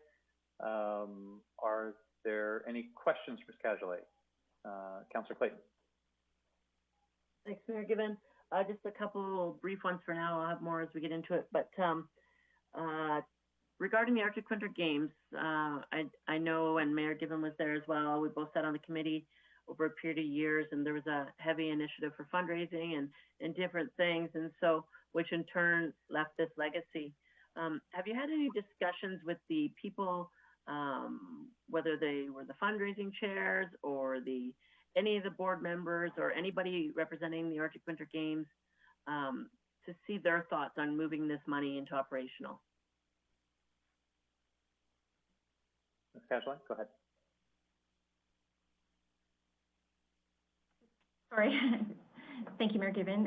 Councillor Clayton, no, we have not taken that step yet, as a change to enable us to do that would require a change to the terms of reference yet, which would need to be approved, but certainly that is an avenue that we could. Right, but I'm assuming the terms of reference were laid out by cooperation between Arctic Winter Games and the city, is that correct? Yes, it is. Okay, thanks. And the second question, and maybe it's yourself or somebody else on the call knows, I had heard potentially the street performers were looking to do a virtual event. Is that going ahead? And if so, do they need all the money? Where's our communication with street performers in regards to the funding for this year?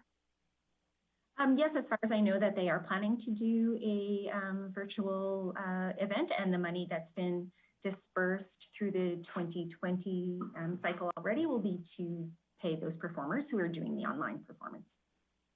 Okay, thanks. Okay, thanks, Councillor Clayton. Councillor Blackburn might have some info on that. Thank you. I'm not going to expand on the street performers plans.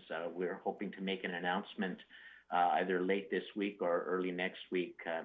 So we'll leave everybody in suspense until until that's done. But you are correct that the money that that we've been granted will be used for paying performers and for a couple of other expenses that we will incur in order to be able to do what we plan to do. I do have a question.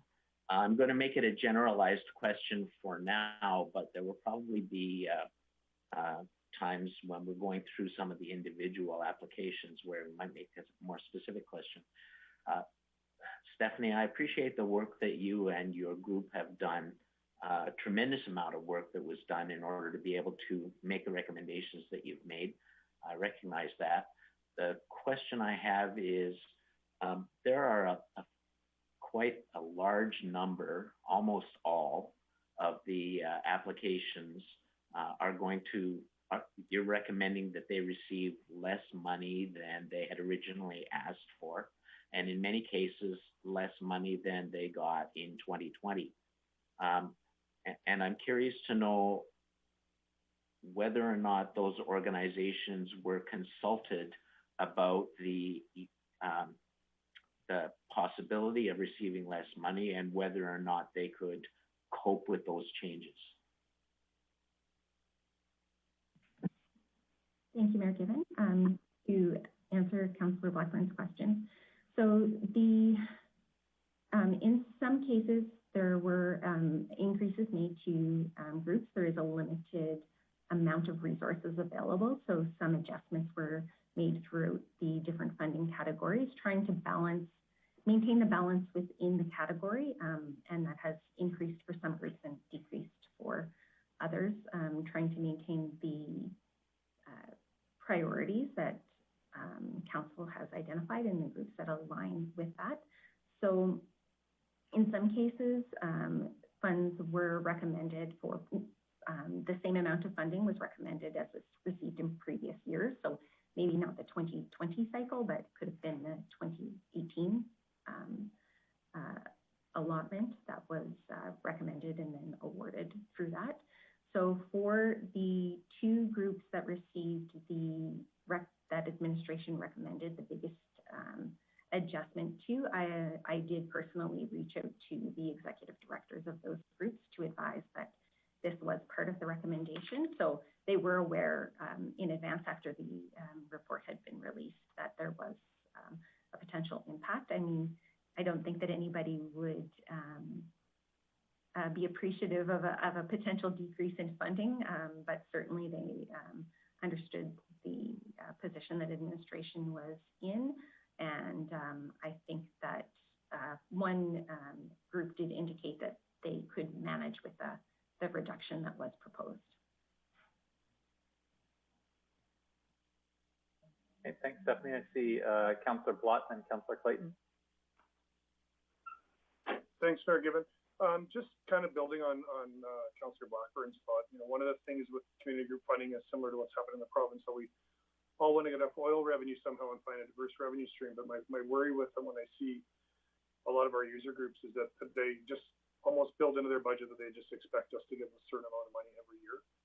So I'm just wondering if we've got any new processes that can, if there's any way that we're letting organizations know that are applying for funding that they can't just count on this funding every single year. I can appreciate that we want to give them heads up, but I am worried that I think some organizations just assume that whatever number we've got is just baked into their budget every year. And I just wonder how we safeguard the city to make sure these organizations are learning how to stand alone without us. Ms. Casley? Thank you, Mayor Given. To Councillor Palott's point, I think certainly the community groups were aware that there was discussion related to the possible 10% reduction. When during the stakeholder meeting, we certainly did indicate that what the budget was for 2020 and that there could be potential reductions to that. So some groups did also come to the Community Services Committee, so they were aware that certainly we were considering considering potential reductions to the budget for community group funding. Okay, so we don't have any mechanisms built in where it's like, we're just going to assume for your organization that you're going to receive 10% less a year or anything like that currently within our process. It's just kind of year by year. No, currently community group funding has been allocated year by year. If we went to multi-year agreements, it would eliminate some of that. So groups would know if it was a 2-year agreement or a 4-year agreement, as an example, what their, sort of guaranteed funding would be for that level for those years. Okay. And one more question, Mayor Griffin. Okay, go ahead. Okay, thank you. Just one other thing with some of the new process, and I appreciate the slides, and I think it's, you guys have obviously evolved the way we're doing this, which is always good. I'm just wondering if we have a process to measure the effectiveness of the funding we're giving groups. I mean, I see the city budget every year. We scrutinize all of our departments, and we're working very diligently to make sure the funding we're doing internally is being well utilized. And I just wonder how we make sure that when we give an organization money, it actually was effective for the community. Casually? Thank you, Mayor Given. And Councillor Palat, I think that historically there has been a practice that for community groups that receive $100,000 in funding or more, present at committee sort of the outcomes and what that funding was used for. If we adopt the recommendation to go to a funding agreement, there can be some more specific criteria in terms of what that funding can be used for, and then we would have a mechanism to be able to ensure that groups that are approved for funding and willing to sign the agreement are very aware of what the expectations are. Okay, thanks for that. Councillor Clayton. Thanks, Mayor Given. My questions are a little bit all over the place, so Mayor Given, if you want to change my direction, go ahead. But I wondered, Ms. Cajolet, specifically on some, and I know that I don't want to go line by line, but my 3 questions are sort of on a line item. Tell me, second line item on attachment A, Creative Arts Center lease agreement. Walk me through, so they need $4,000 or $4,000 is part of their lease, and then in turn we're recommending we're only going to give them part of it, so they'll have to come up with the rest of the lease money, or just walk me through that. I don't understand. For sure. Thanks, Mayor Given. Councillor Clayton, so that funding is committed to that group already as part of an agreement. So because it's an agreement, I'll be a little bit vague in the specific details, but it is a phased-in approach for a cost that would be assumed over time by that community group. So the allocation for 2020 that the city would be responsible for would be $4,000, and then the amount for 2021 would be $2,000, and the organization would increase their contribution for that. So I guess on a high level, ones like this, I mean, I appreciate all the reductions, and I really thank you for the work put into this. Ones like that are a little concerning to me, given the times we are right now. I mean, I don't know what the rest of the year looks like, never mind what 2021 looks like. But when it's money that's coming back to an lease agreement with us, I have some concerns because of the fact that if realistically, if they can't come up with their lease payments, it's going to be us who's holding the bill anyways. So if these organizations, you know, if they agree that, yeah, we're good with reduction in capital, but we can't afford a reduction in this and this, at some level, it'd be good to know those conversations, because of the fact that if they're like, yeah, go ahead and cut our lease, but we're not going to be able to pay it anyways, then there was no real, the intent is good, but there's no real reduction because it's just us left holding the bill. So I don't know if those conversations have happened with groups such as Center Creative Arts. There was another one that I saw the lease, whereas the lease agreement at the curling club, there's an increase there. So some of these, and there was another reduction. So can you maybe tell me, have you had conversations with the organizations where there's a phased approach in regards to a reduction of lease what that lease payment, so what that, or lease support, I guess, rather, what that looks like, and if you've had those conversations. Yeah, absolutely. Mayor Given, thank you. So to answer Councillor Clayton's question, so the lease agreements are typically about a 5-year agreement. So just as an example, one expense could be snow removal costs that might be included as part of an agreement. So over the 5 years, the contribution of the community group would be 20%. The city would fund the remainder, and then at the end of the 5 years, then the community group would be assuming 100% of those costs. So instead of just giving them, the expense all at one time, a phased-in approach was taken to that. So anybody that has a lease agreement has certainly been involved in those discussions. If I can, Mayor Given, go ahead, or if you want to put someone else. Go ahead, Councillor Clayton. Okay. I don't think I see anybody else in the queue right now. Did Ms. Cajolet or anybody that was listening during the call with the delegations, did I not hear that Jared Gossins from the St. Lawrence Center said they appreciated the increase, but that it wasn't completely necessary? Did anybody else hear that? I felt like that's what he said. I'll throw in my 2 cents. What I heard Jared say was that he did ask for more, but in noticing the increase, he's very happy with what has been recommended, and he wasn't going to fight with it because there's other valuable organizations also applying for money. Okay, thanks. And then my last question. Thankful to get an increase at all. Yeah. My last question, can you tell me the justification or the reasoning on such a dramatic decrease to Grande Prairie Sport Connection? Mayor Given, thank you, Councillor Clayton.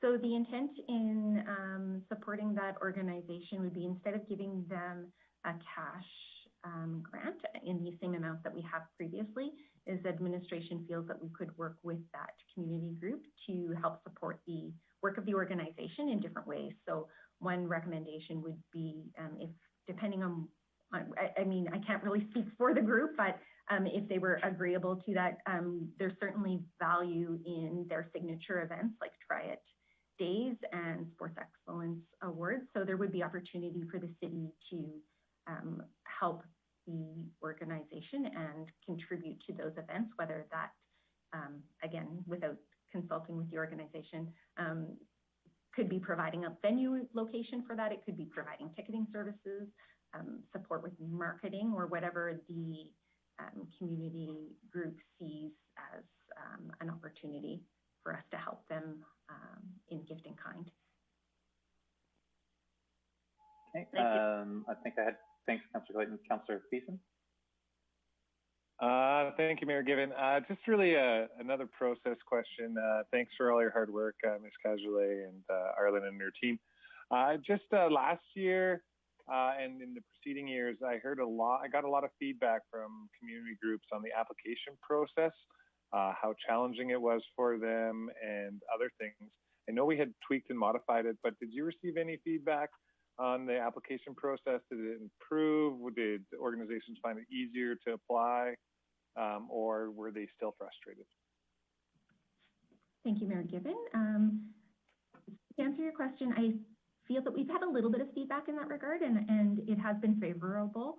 I think that the shorter application, it was a little bit simpler, easier for groups to understand. We did offer an engagement session as well.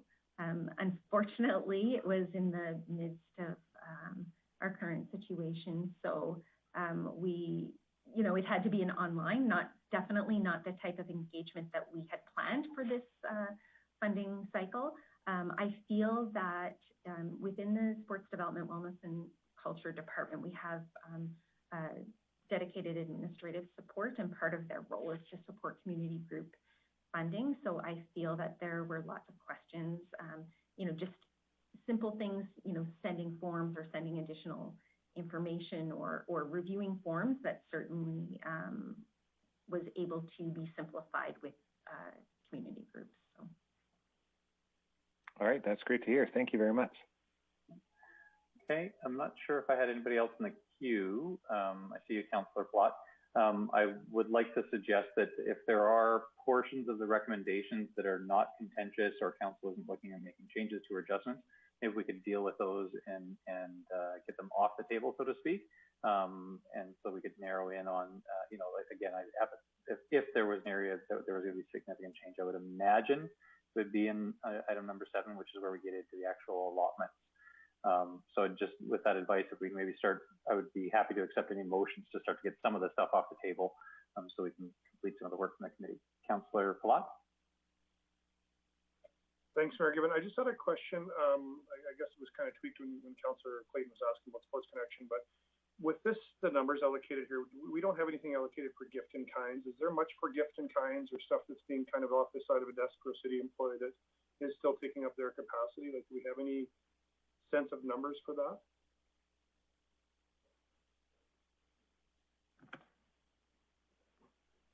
Through the chair, certainly the city contributes and supports community groups through gift in kind in a number of ways. So some of those are done through lease agreements and could, include some things such as space, things like that, without getting into too many details. So overall, for the groups that are currently received gift in kind support for 2020, that amount would be about $2.5 million.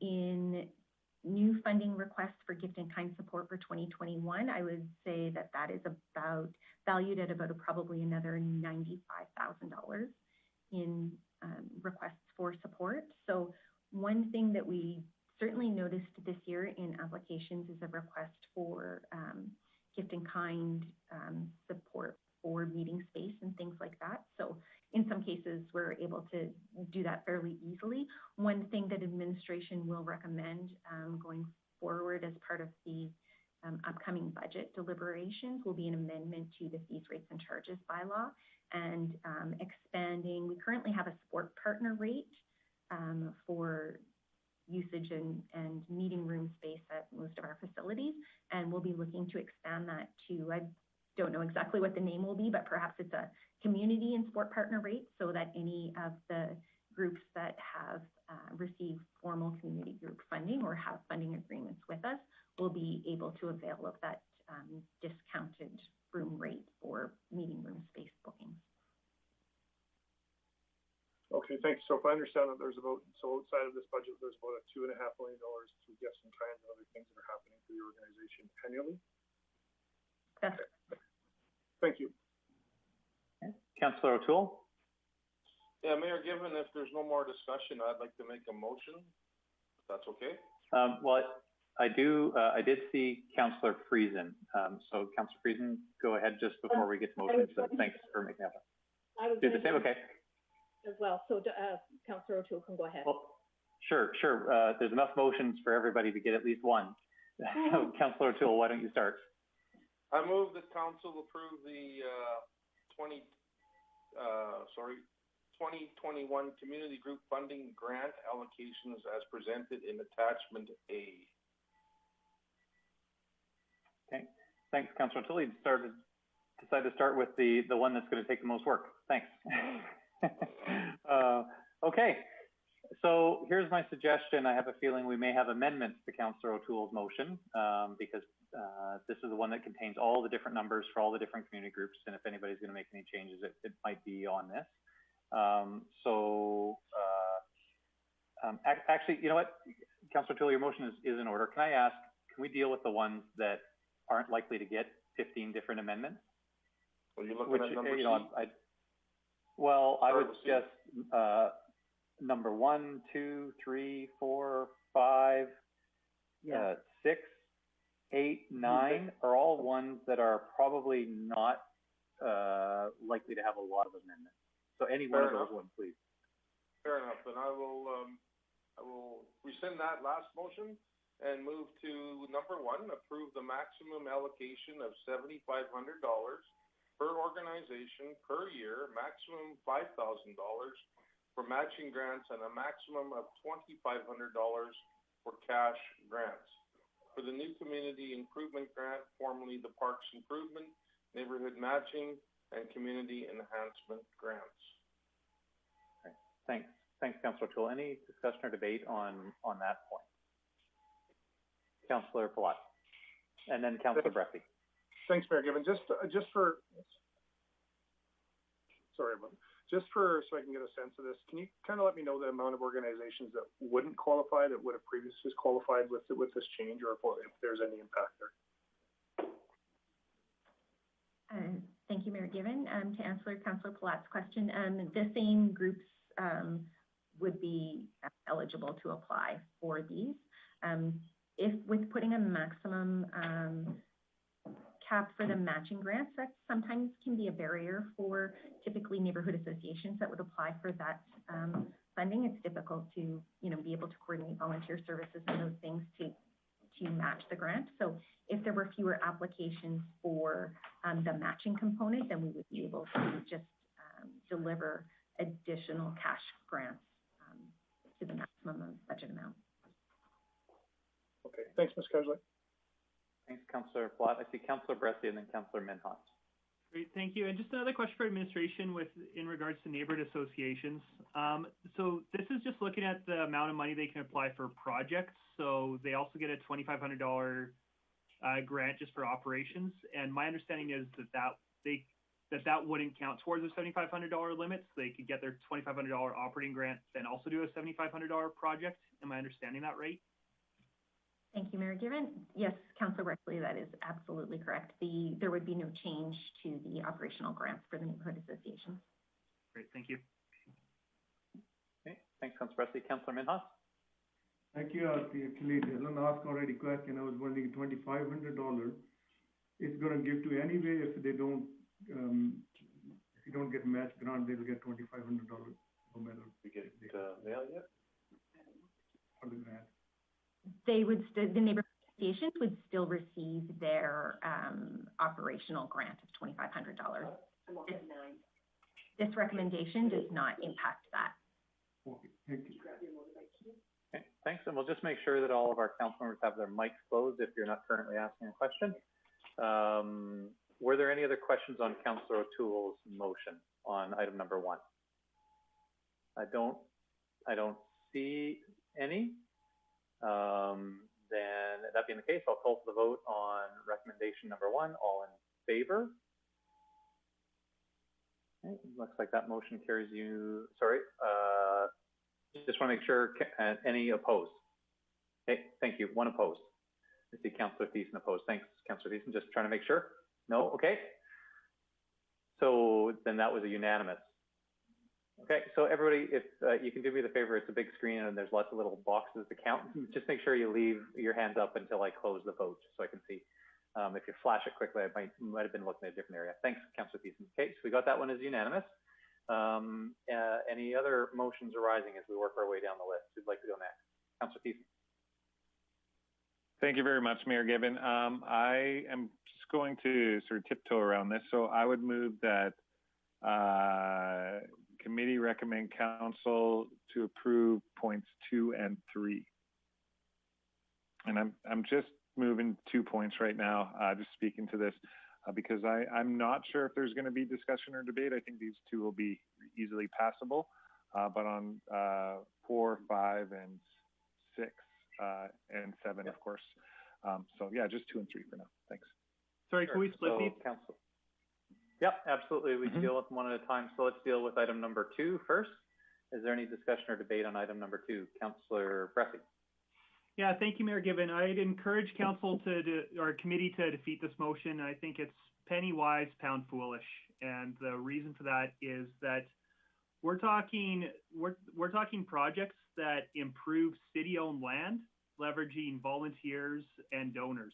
And if council approves the recommendation we just made to council, then we're talking projects that are costing the city up to a maximum of $7,500 to improve public land. That's on our own as a city. We can't seem to do anything to improve our land that costs that little money.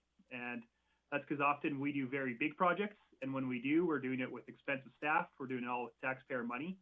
I think that for me, I want to see more projects that are leveraging nonprofit groups to improve our land. And so for me, I think that if we're gonna spend less on improving our spaces, then let's look at our own budgets. Let's look at our parks budget. Let's look at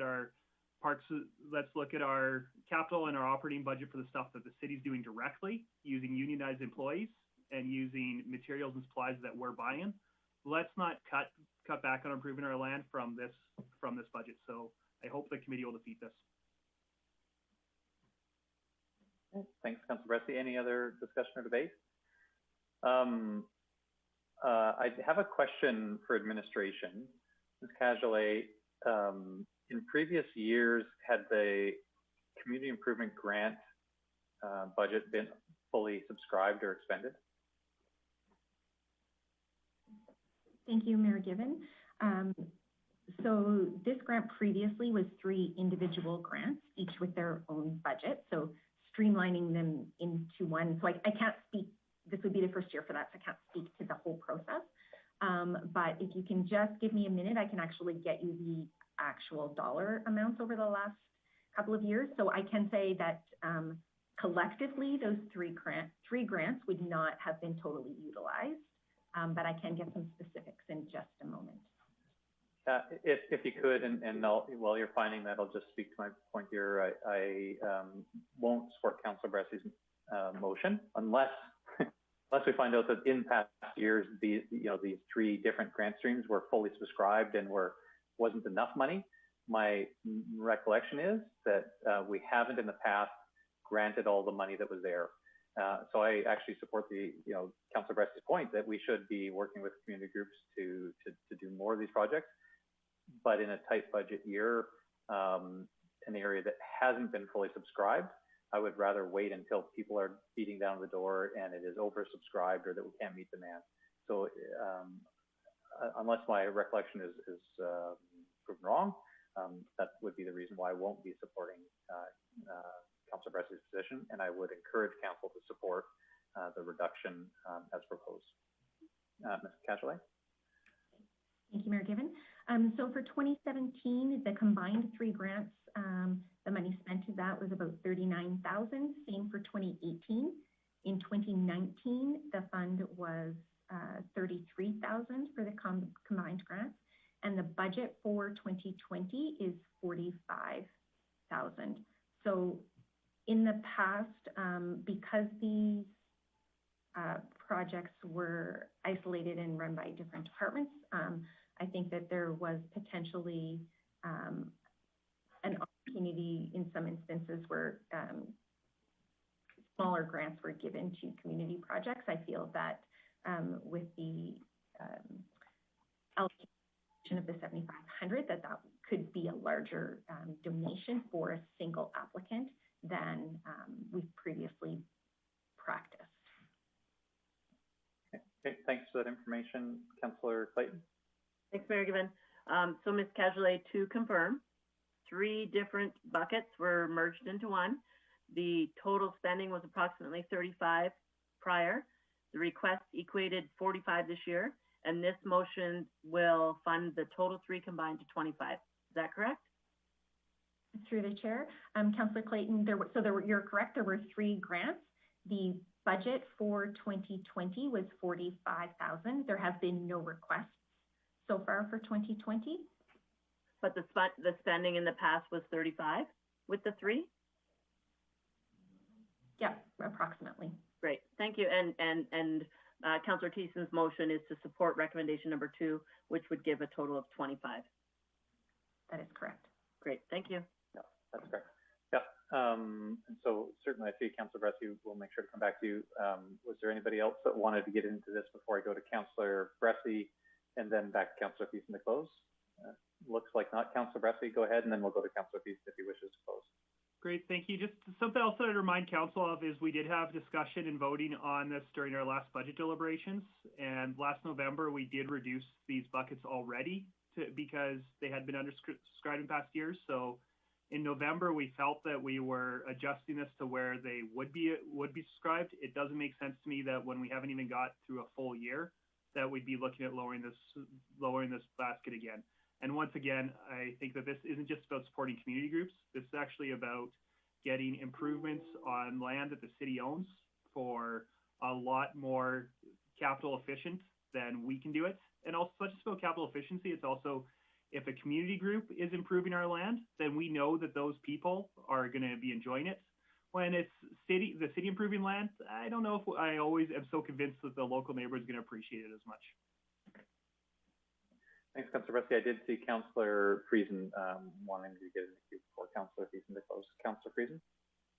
I wonder, thank you, Mayor Given. I wonder if I could suggest an amendment to this motion such that we reduce the community improvement grant budget to 35, which is a bit of a reduction to approximately what has been accessed before, and perhaps that's sort of a middle of the road for this motion. Sure. Certainly that amendment would be in order. So Councillor Friesen is amending Councillor Thiessen's motion to reflect the amount of 35,000 rather than 25,000 as was in the original budget. So we're going to have a discussion and debate on Councillor Friesen's amendment. I see Councillor Clayton, then Councillor Blackburn. Thanks, Mayor Given. I just, and maybe it's because there's too many pages in front of me, but just a question for administration, Ms. Cajolet. So I'm clear on the page, I'm assuming it's still part of attachment A. It's the page after attachment A, which is page 7 of 16. The bottom line there, community improvement funding, the 45.2 is what was requested, and then it's 25 and 25. Can you clarify some of this for me? Because Councillor Bressy keeps referring to actual improvements to city properties, and so I'm just curious. I need some more detail on it, please. Certainly, thank you, Mayor Given. Councillor Clayton, the 45,250 would be the budget for 2020. So that's right. Approved amount. We have not received any applications yet to date. So the proposal for 2021 would be the $25,000 budget, or as, if the amendment was approved, then a $35,000 fund. Okay, thank you. And where can I see a specific breakdown on things, and what page am I gonna, is it the page that talks about, no, where specifically, what's in that bucket? So that would be just the community enhancement grants. So it would be any projects that neighborhood associations or folks wanted to, say if they wanted to improve a local neighborhood park, they could apply for improvements to that grant. If there was a neighborhood sign that wanted to be changed, something, then. Okay, perfect. I got it now. Thank you. Okay. Okay, I saw Councillor Blackburn and then Councillor Thiessen. Thank you, Mayor Given. I would like to speak in favor of Councillor Friesen's amendment. I recognize that we have no applications yet this year, and my suspicion is it's because of COVID and there's not an availability to get work done. And who knows whether that's going to change in closer to the end of this year, or whether we'll get no applications at all. But I think for next year, there would be quite a drive for applicants to try to do the same kinds of things that they've done in the past. And so I like looking at the average cost that that we've experienced in previous years. Thank you. Thanks, Councillor Blackburn. I think I had then Councillor Thiessen and then Councillor Clayton. Yeah, thank you very much, Mayor Given. Thank you to Councillor Friesen for proposing the amendment. Unfortunately, I just can't support it at this time, and I'm a big supporter to what Councillor Bressy is talking about, and as far as funding neighborhood associations and community groups to improve their local areas. I'm just trying to be mindful of our own economic situation as well as the times. And the times right now have us more than halfway through a year where a lot of this work would get done.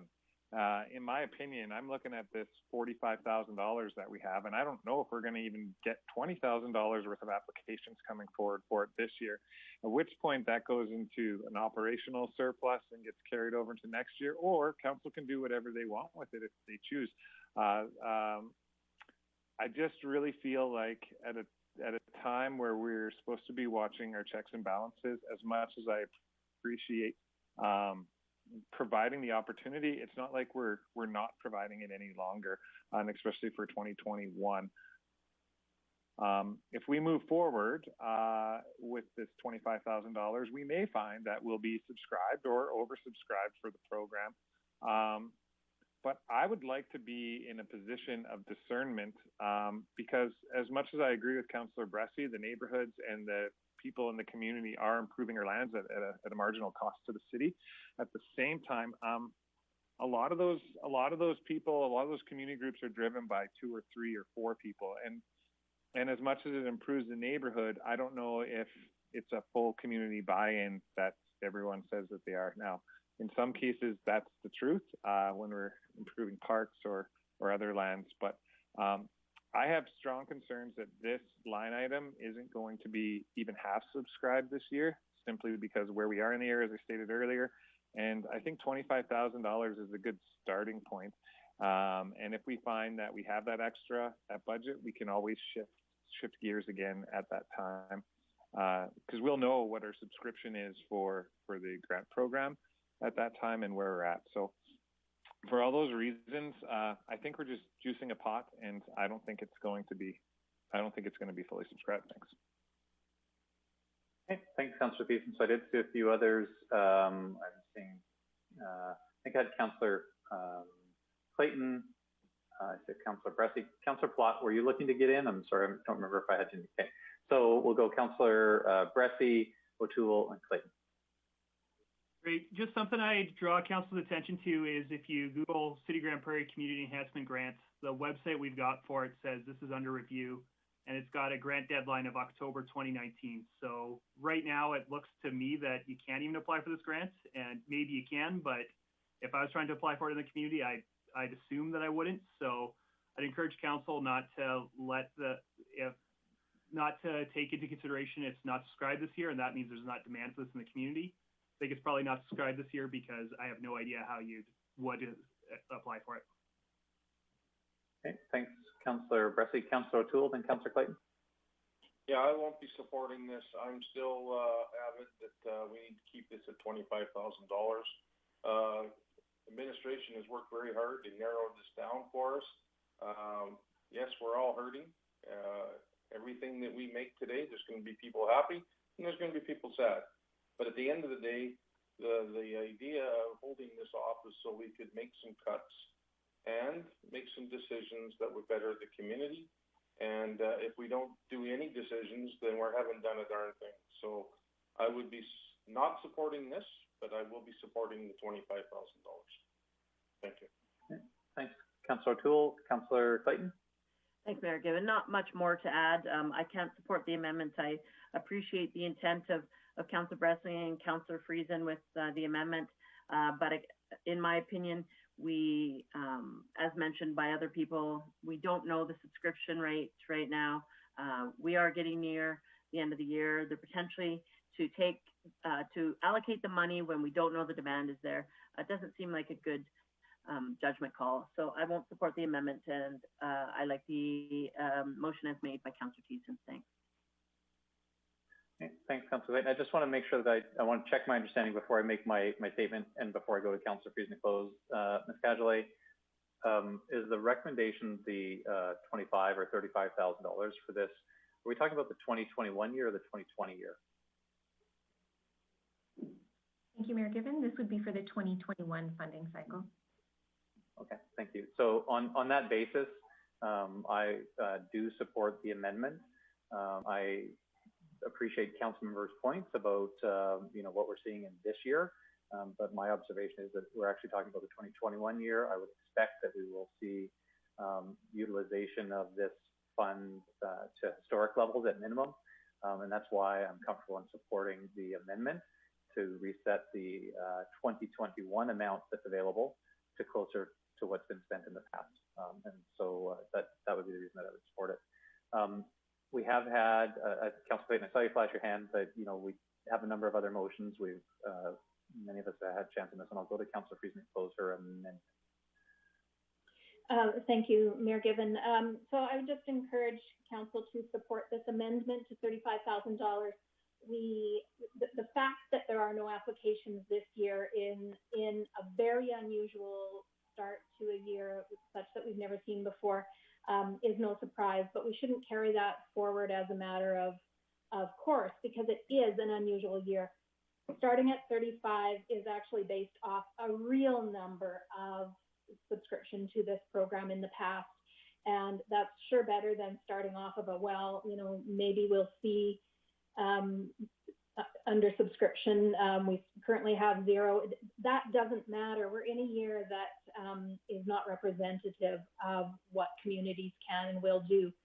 And so I would encourage you to support this. The other reason why, so this is a reduction, keep in mind, from this year to next, this is a reduction from 42,000 or whatever it is, 250 down to 35. So there's a reduction, but we just passed, there is a motion passed now that increases the single ask to 7,500. So we could potentially now give greater amounts to fewer organizations, and let's since we're increasing the amount per ask, why do we want to so significantly scale back the full funding, the full fund? I just think that that's kind of unwise, and it's pulling in two separate directions, and I don't think we really want to do that. So let's start off with a real number of what we know to have been a subscription to this program and go from there. So please support this amendment. Okay, thanks, Councillor Friesen. So that was the close on the amendment. We'll call for the vote on Councillor Friesen's amendment, which would be to change the amount available from the originally proposed $25,000 to $35,000. I'll call for all those in favor. Okay, see 1, 2, 3, 4 in favor, and all those opposed. Thank you. That's 5 opposed, so the amendment does not carry. We're back to Councillor Thiesen's main motion as originally proposed. Do we need to have a round of discussion or debate on the main motion as originally proposed? I'm seeing a bunch of people nodding that no, we don't. So I'll call for the vote on Councillor Thiesen's main motion as originally proposed to reduce the community improvement grant budget to $25,000. All those in favor? Okay. I see 1, 2, 3, 4, 5, 6, and all those opposed. I see 3 opposed. Thank you. So if we can move on to our next motion. Who'd like to make our next motion? Councillor Thiessen? Yeah, I believe I made the motion for 2 and 3, and Councillor Bressi asked for it to be split. So I think my motion for number 3 would still stand. Yes, absolutely. Thanks, Councillor Thiessen. So any discussion or debate on Councillor Thiessen's motion with respect to the arts development funding and change to terms of reference? I don't see anybody. Then I will call for the vote on Councillor Thiessen's motion on item number 3. All those in favor? Thank you. That motion carries unanimously. Okay, now we're ready for additional motions. Who'd like to make our next one? Councillor Friesen.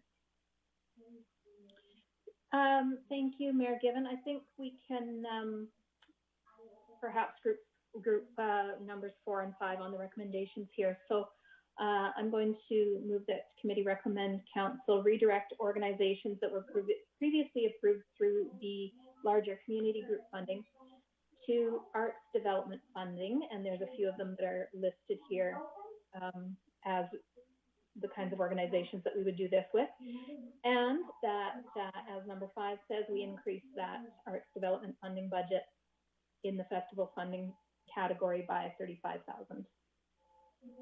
Okay, thanks very much, Councillor Friesen. open for discussion and debate on that motion, which covers items number 4 and 5. Yeah, thank you. Councillor Bressie? Great. Thank you, Mayor Given. I'm just looking for some advice from either yourself and administration in terms of the one I'm struggling with is Peace Region Independent Media Arts Association.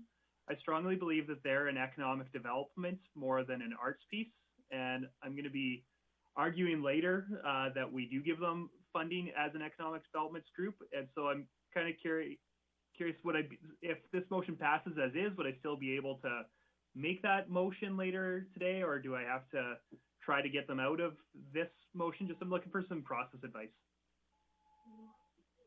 So, Councillor Bressie, my opinion here would be that passing this motion doesn't necessarily preclude what you're considering.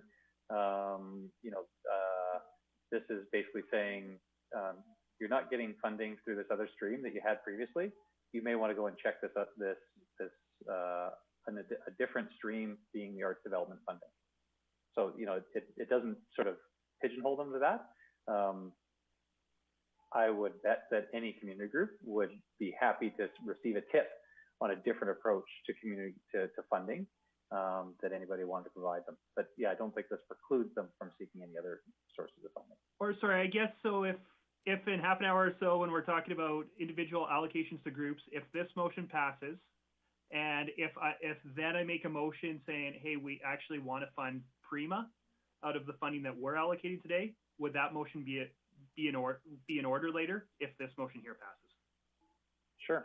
Yeah, I don't see why not. I mean, if it was supported, then they just would not need to use the arts development funding, right? They wouldn't need to apply.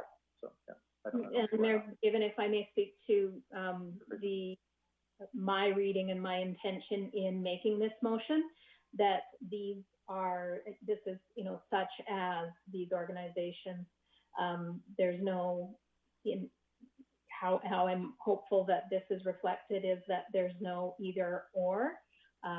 It's simply that this fund becomes an additional place where organizations that may meet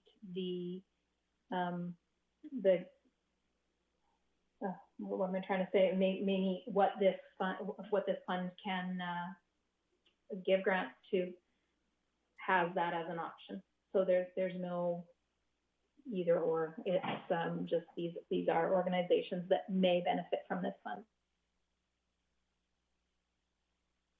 Okay, thanks, Councillor Friesen. Any other discussion or debate on Councillor Thiesen's motion, which again covers points numbers 4 and 5?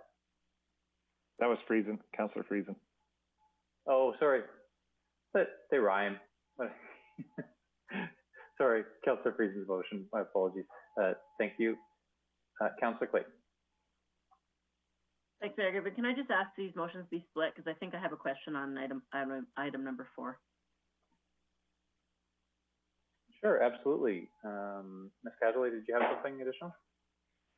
Thank you, Mayor Given. Yes, I would just like to indicate that with the approval of recommendation number 3, that this would allow us to, we've already been able to amend the terms of reference for the arts development funding.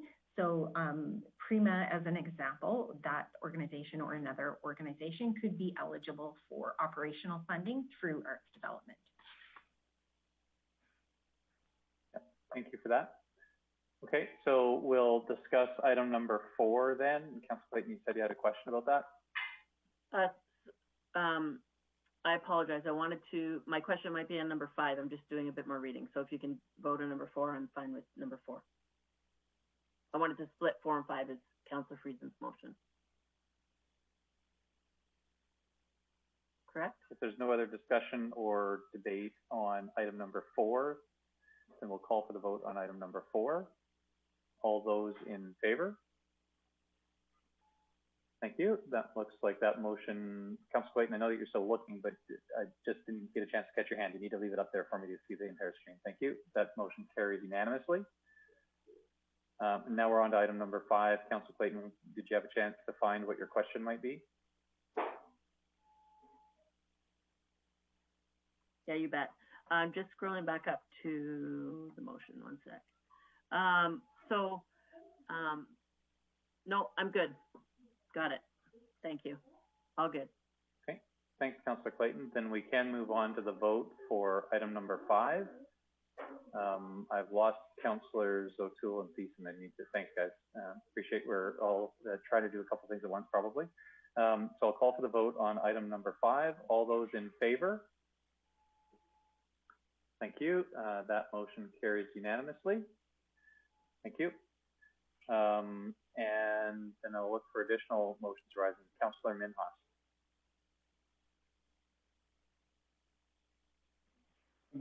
I move the number 6, change the criteria of Arctic Winter Game Legacy to fund to including operational funding for the council approval sport organization and maximum 40,000 per organization per year.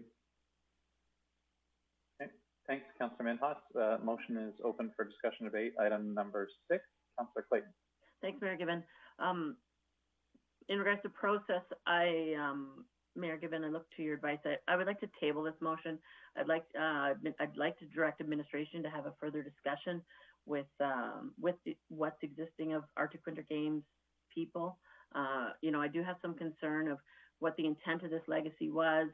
To change it, although it's not a substantial amount of money, it was not the intent for this. And so for council to approve it today and then go have a discussion, and what's left of the society says, yeah, no, is there even any point on voting on this today? So I'm just looking for some advice. Well, I guess, there's sort of the really practical by the book advice that I would give is council has full authority. It's about how consultative we want to be. We can, to be a bit blunt, we can do whatever we want. I don't know that we require their approval. Council could choose to seek their input. If we can track people down, people have moved, the society doesn't exist anymore. So I don't know if administration has any other sort of perspective on that. And having also been on the Arctic Winter Games board with you, Councillor Clayton, I know exactly what you mean. But I think we have full authority to make a decision if we wish to. Ms. Casualay. Thank you, Mayor Given. I would just like to advise that there has only been 2 applications to this fund in the last 5 years. So it definitely is not utilized. One of the requirements in the current terms of reference is that if the fund is not utilized to its capacity, that the remainder has to be returned to the city. And I think that I'm speculating that might be challenging for some applicants, so that the fund is currently underutilized. Thanks for that perspective, Ms. Casualay. Councillor Clayton, go ahead. Thanks. So yeah, and I appreciate that. And having sat on the pursuit of excellence in the past, the applications have to involve sport and culture. It's a very unique combination, such as the games are. My thought in this, though, is that an overall society exists, even though the local society might not exist. The intent of the Arctic Winter Games is very specific in the fact that it's sport and culture. And I can completely understand that the applications have been low, and like you mentioned, only 2. If you're sitting on a fundraising committee or on a nonprofit organization and volunteering your time, and knowing that the money you're taking out of your community, whether it's through corporate or volunteer hours or whatever that may be, have intent, and then the intent to be changed, it's a little unsettling to me. Maybe it's something personal because, as mentioned, a few of us sat on the committee. So I think that at a minimum, it deserves a conversation with people in the community that were involved in the past. And so I would appreciate, more consultation on this. And it may very well come back and they say, well, look, you've only had 2 applications. It's not being utilized. It could be utilized better in our community through operations. Go ahead. It would just make me feel more comfortable in regards to the money that was taken out of our community through hosting this event, that it be used in our community for what its intent was. So I don't know the proper process, Ms. Mayor, given for that. If at this point I can make a motion to table the motion, or what you suggest? Well, certainly you can make a motion to table. It should be to a specific time. My suggestion would be that you may want to consider about the likelihood of it changing the outcome. If it's not likely to change the outcome, you may want to just register your position by voting against the main motion. Yeah, that's fine. Go ahead. Yeah. Councillor Blackburn? Thank you, Mayor Given. Perhaps I'm at fault for not doing enough homework, but I don't understand the impacts of the changes that are being proposed here, because I'm unfamiliar with what the original criteria was or what the dollar amounts were. So regardless of whether or not it's been undersubscribed, I have a hard time voting either for or against a change for a legacy fund, because legacy funds tend to have the same kind of I don't know, I can't remember the word I wanted to use, but it's sort of like receiving a gift from a family where there's a specific criteria involved in being able to make grants from it. So I would, if I have to vote on it at all, I would have to vote against the change just because I don't know enough about what the impacts are. Thank you.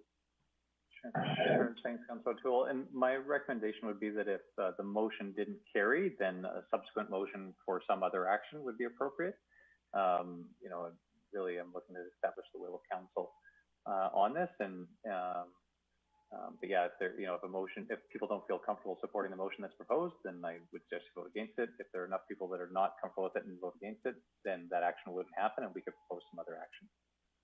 Okay. Ms. Cashel. Thank you, Mayor Given. Just to provide some additional information for Councillor Blackburn, the Arctic Winter Games Legacy Fund was established to support bids to bring sports events to the community. But the criteria had to be sports and culture. Correct. Sorry. Thank you, Councillor Clayton. Councillor Thiessen. Yeah, I guess I just got a question in regards to this. Where's the legacy fund?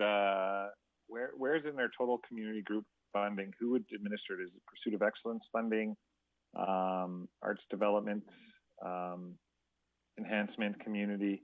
I'm just trying to look where that is. Thank you, Mayor Given. To answer Councillor Thiessen's question, it's those funds are currently being held in trust, so it's not part of community grant funding currently, and it would be administered through Pursuit of Excellence. Okay, thank you. Okay, any other questions or debate on the motion? Which again, I think we're on, make sure that I'm right, we're on number 6. Any other discussion or debate on the motion related to item number 6? Seeing none, then I'll call for the vote. All those in favor? 1, 2, 3, 4. And opposed? 1, 2, 3, 4, 5. Thank you. So that motion does not carry. Is there any other course of action? Councillor Clayton. Thanks, Mayor Given. I would like to move that a direct administration to reach out to the Arctic Winter Games Society and bring back a report in regards to their expectation of what the $14,000 could be used for. I'd like to see that report at the next to the next appropriate standing committee. Okay, so a motion which I think is in order. I think maybe Councillor Clayton, just to be a little bit more technically correct, I don't think the society exists. So member. I specifically can tell you, yeah, I mean, I can reach out to Ms. Casually offline and tell her who specifically were the fundraising committee or however that may be. The directors, I can give her a list of the directors and send a group email, whatever that looks like. But yeah, whatever administration needs, I'm happy to help. Okay, thanks. Any discussion or debate on Councillor Clayton's motion? I see you, Director Miller. You had something to add to the motion that would move us past this issue? Thanks, Mayor Given. I heard Councillor Clayton say the next committee meeting, which I think is July 7th, it'd be a little bit difficult to have the information by then. I just wanted to clarify that point. If a future meeting would be better for us. Yeah, I think, Councillor Clayton, that's probably fine. Your intent was a future committee meeting. Yeah, thank you. Okay, any discussion or debate on the motion? Seeing none, then I'll call for the vote. All those in favor? Thank you. That motion carries unanimously. Again, if you can just keep your hands up until I say whether it carries unanimously or not. No, I got you. Thank you. Okay, other motions? So if my count is correct, we haven't dealt with 7, 8, 9, 10, 11, or 12. You know, could I ask for a motion? If council would be open, could we have a motion to refer items number 11 and 12 to a future standing committee meeting? I think those are policy discussions that could go to the Bylaw and Policy Review Committee, or it could go to the Community Services Committee. Either one, I think administration can make a decision, but those might be just as an appropriate place to review them. Yeah, I'd be happy to move that. Okay, thanks, Councillor Clayton. Any discussion or debate on that motion to refer those two items to a standing committee? Seeing none, then I'll call for the vote on items number 11 and 12. All those in favor? Thank you. That motion carries unanimously. Okay, so we're down to 7, 8, 9, and 10. Councillor Blackburn. Before we get into the discussion of number 7, which I think is going to be very lengthy, at least I know I have a number of issues that I want to have council address. My question is about timing. I understand that many council members have another meeting to go to in 20 minutes. Should we be trying to tackle this now, or is it something that we should set up another meeting to discuss? Well, I would look to administration and council. My hope was to try to deal with the items we could deal with, and if it, and so there are a few that may be less contentious still. 8, 9, 10, maybe less contentious, although I haven't proven right so far on my predictions on the rest of them. But yeah, if we need to set it over, we may have to do that. Opinions from council members? Councillor Clayton? Yeah, I think I agree with your comments on be willing to go ahead and make motions for number 8 and 9 and get those off the list at least. Yes, except that yeah, 8, our motion on number 6 about the Arctic Winter Games Legacy Fund. I would move, if it's appropriate, to approve reallocation of 2020 funds already dispersed to be utilized in 2021 for groups indicated in attachment C. Okay, thanks, Councillor Clayton. So that's item number 9. Is there any discussion or debate about the idea of reallocating funds that were approved for 2020, forwarding them on to 2021 for those groups that were listed? I don't see anybody raising their hand, so then I'll call for the vote on Councillor Clayton's motion on item number 9. All those in favor? Thank you. That looks unanimous. Thank you. Thanks, everybody. Any other ones that we can take off in terms of capital funding? Maybe an appropriate action on item number 8 would be to refer that to the standing committee so it moves along with the Arctic Winter Games discussion. Sure. Councillor Thiessen? Yeah, I'll move that. Thanks. Okay. So, yeah, Ms. Casually? Thank you, Mayor Given. Given that the previous motion to revise the terms of reference for arts development was approved, some of those groups could be considered to be redirected to arts development, and then just hold on the groups that would be referred or redirected to Pursuit of Excellence until the motion related to the Arctic Winter Games is presented at committee. Sure, yeah, I appreciate that advice. It does allow us to sort of complete one part of this. Councillor Thiessen, would you be open to making the motion to approve the allocation of arts development funding for identified groups as presented in attachment B? Yeah, I'd be more than happy to do that. That'll deal with that part, and then maybe it's and refer the discussion of Arctic Winter Games groups to the appropriate standing committee. Are you comfortable with that, Amanda? Were you able to catch that? Okay. Councillor Bressy? Thank you. So I'm just confused on process here in terms of usually it's the Arts Development Committee that's doing arts development funding. So is this motion, if it carries, is that us making a recommendation to the Arts Development Committee to fund these groups, or is that giving us direction that these groups will be funded? Ms. Cajolet? Thank you, Mayor Given. To answer Councillor Bressy's question, we could be making direction to arts development for 2021, and then going forward, the recommendation that they would apply through that process for future funding. So the next meeting for arts development would be in the fall. Okay. Thank you. So, I think the answer there is that it's a recommendation. And remind me, Ms. Cajolet, was arts development going to continue past 2021? I thought arts development and Pursuit of Excellence were going to be finished at the end of this year. Is that correct?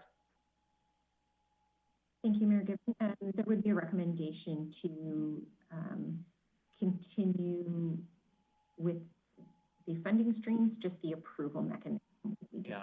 Yeah. So sorry. So thank you for that. So Councillor Bressy, you'll remember that in our advisory committee framework, arts development, Pursuit of Excellence were recommended to be sort of wound down in terms of the bodies.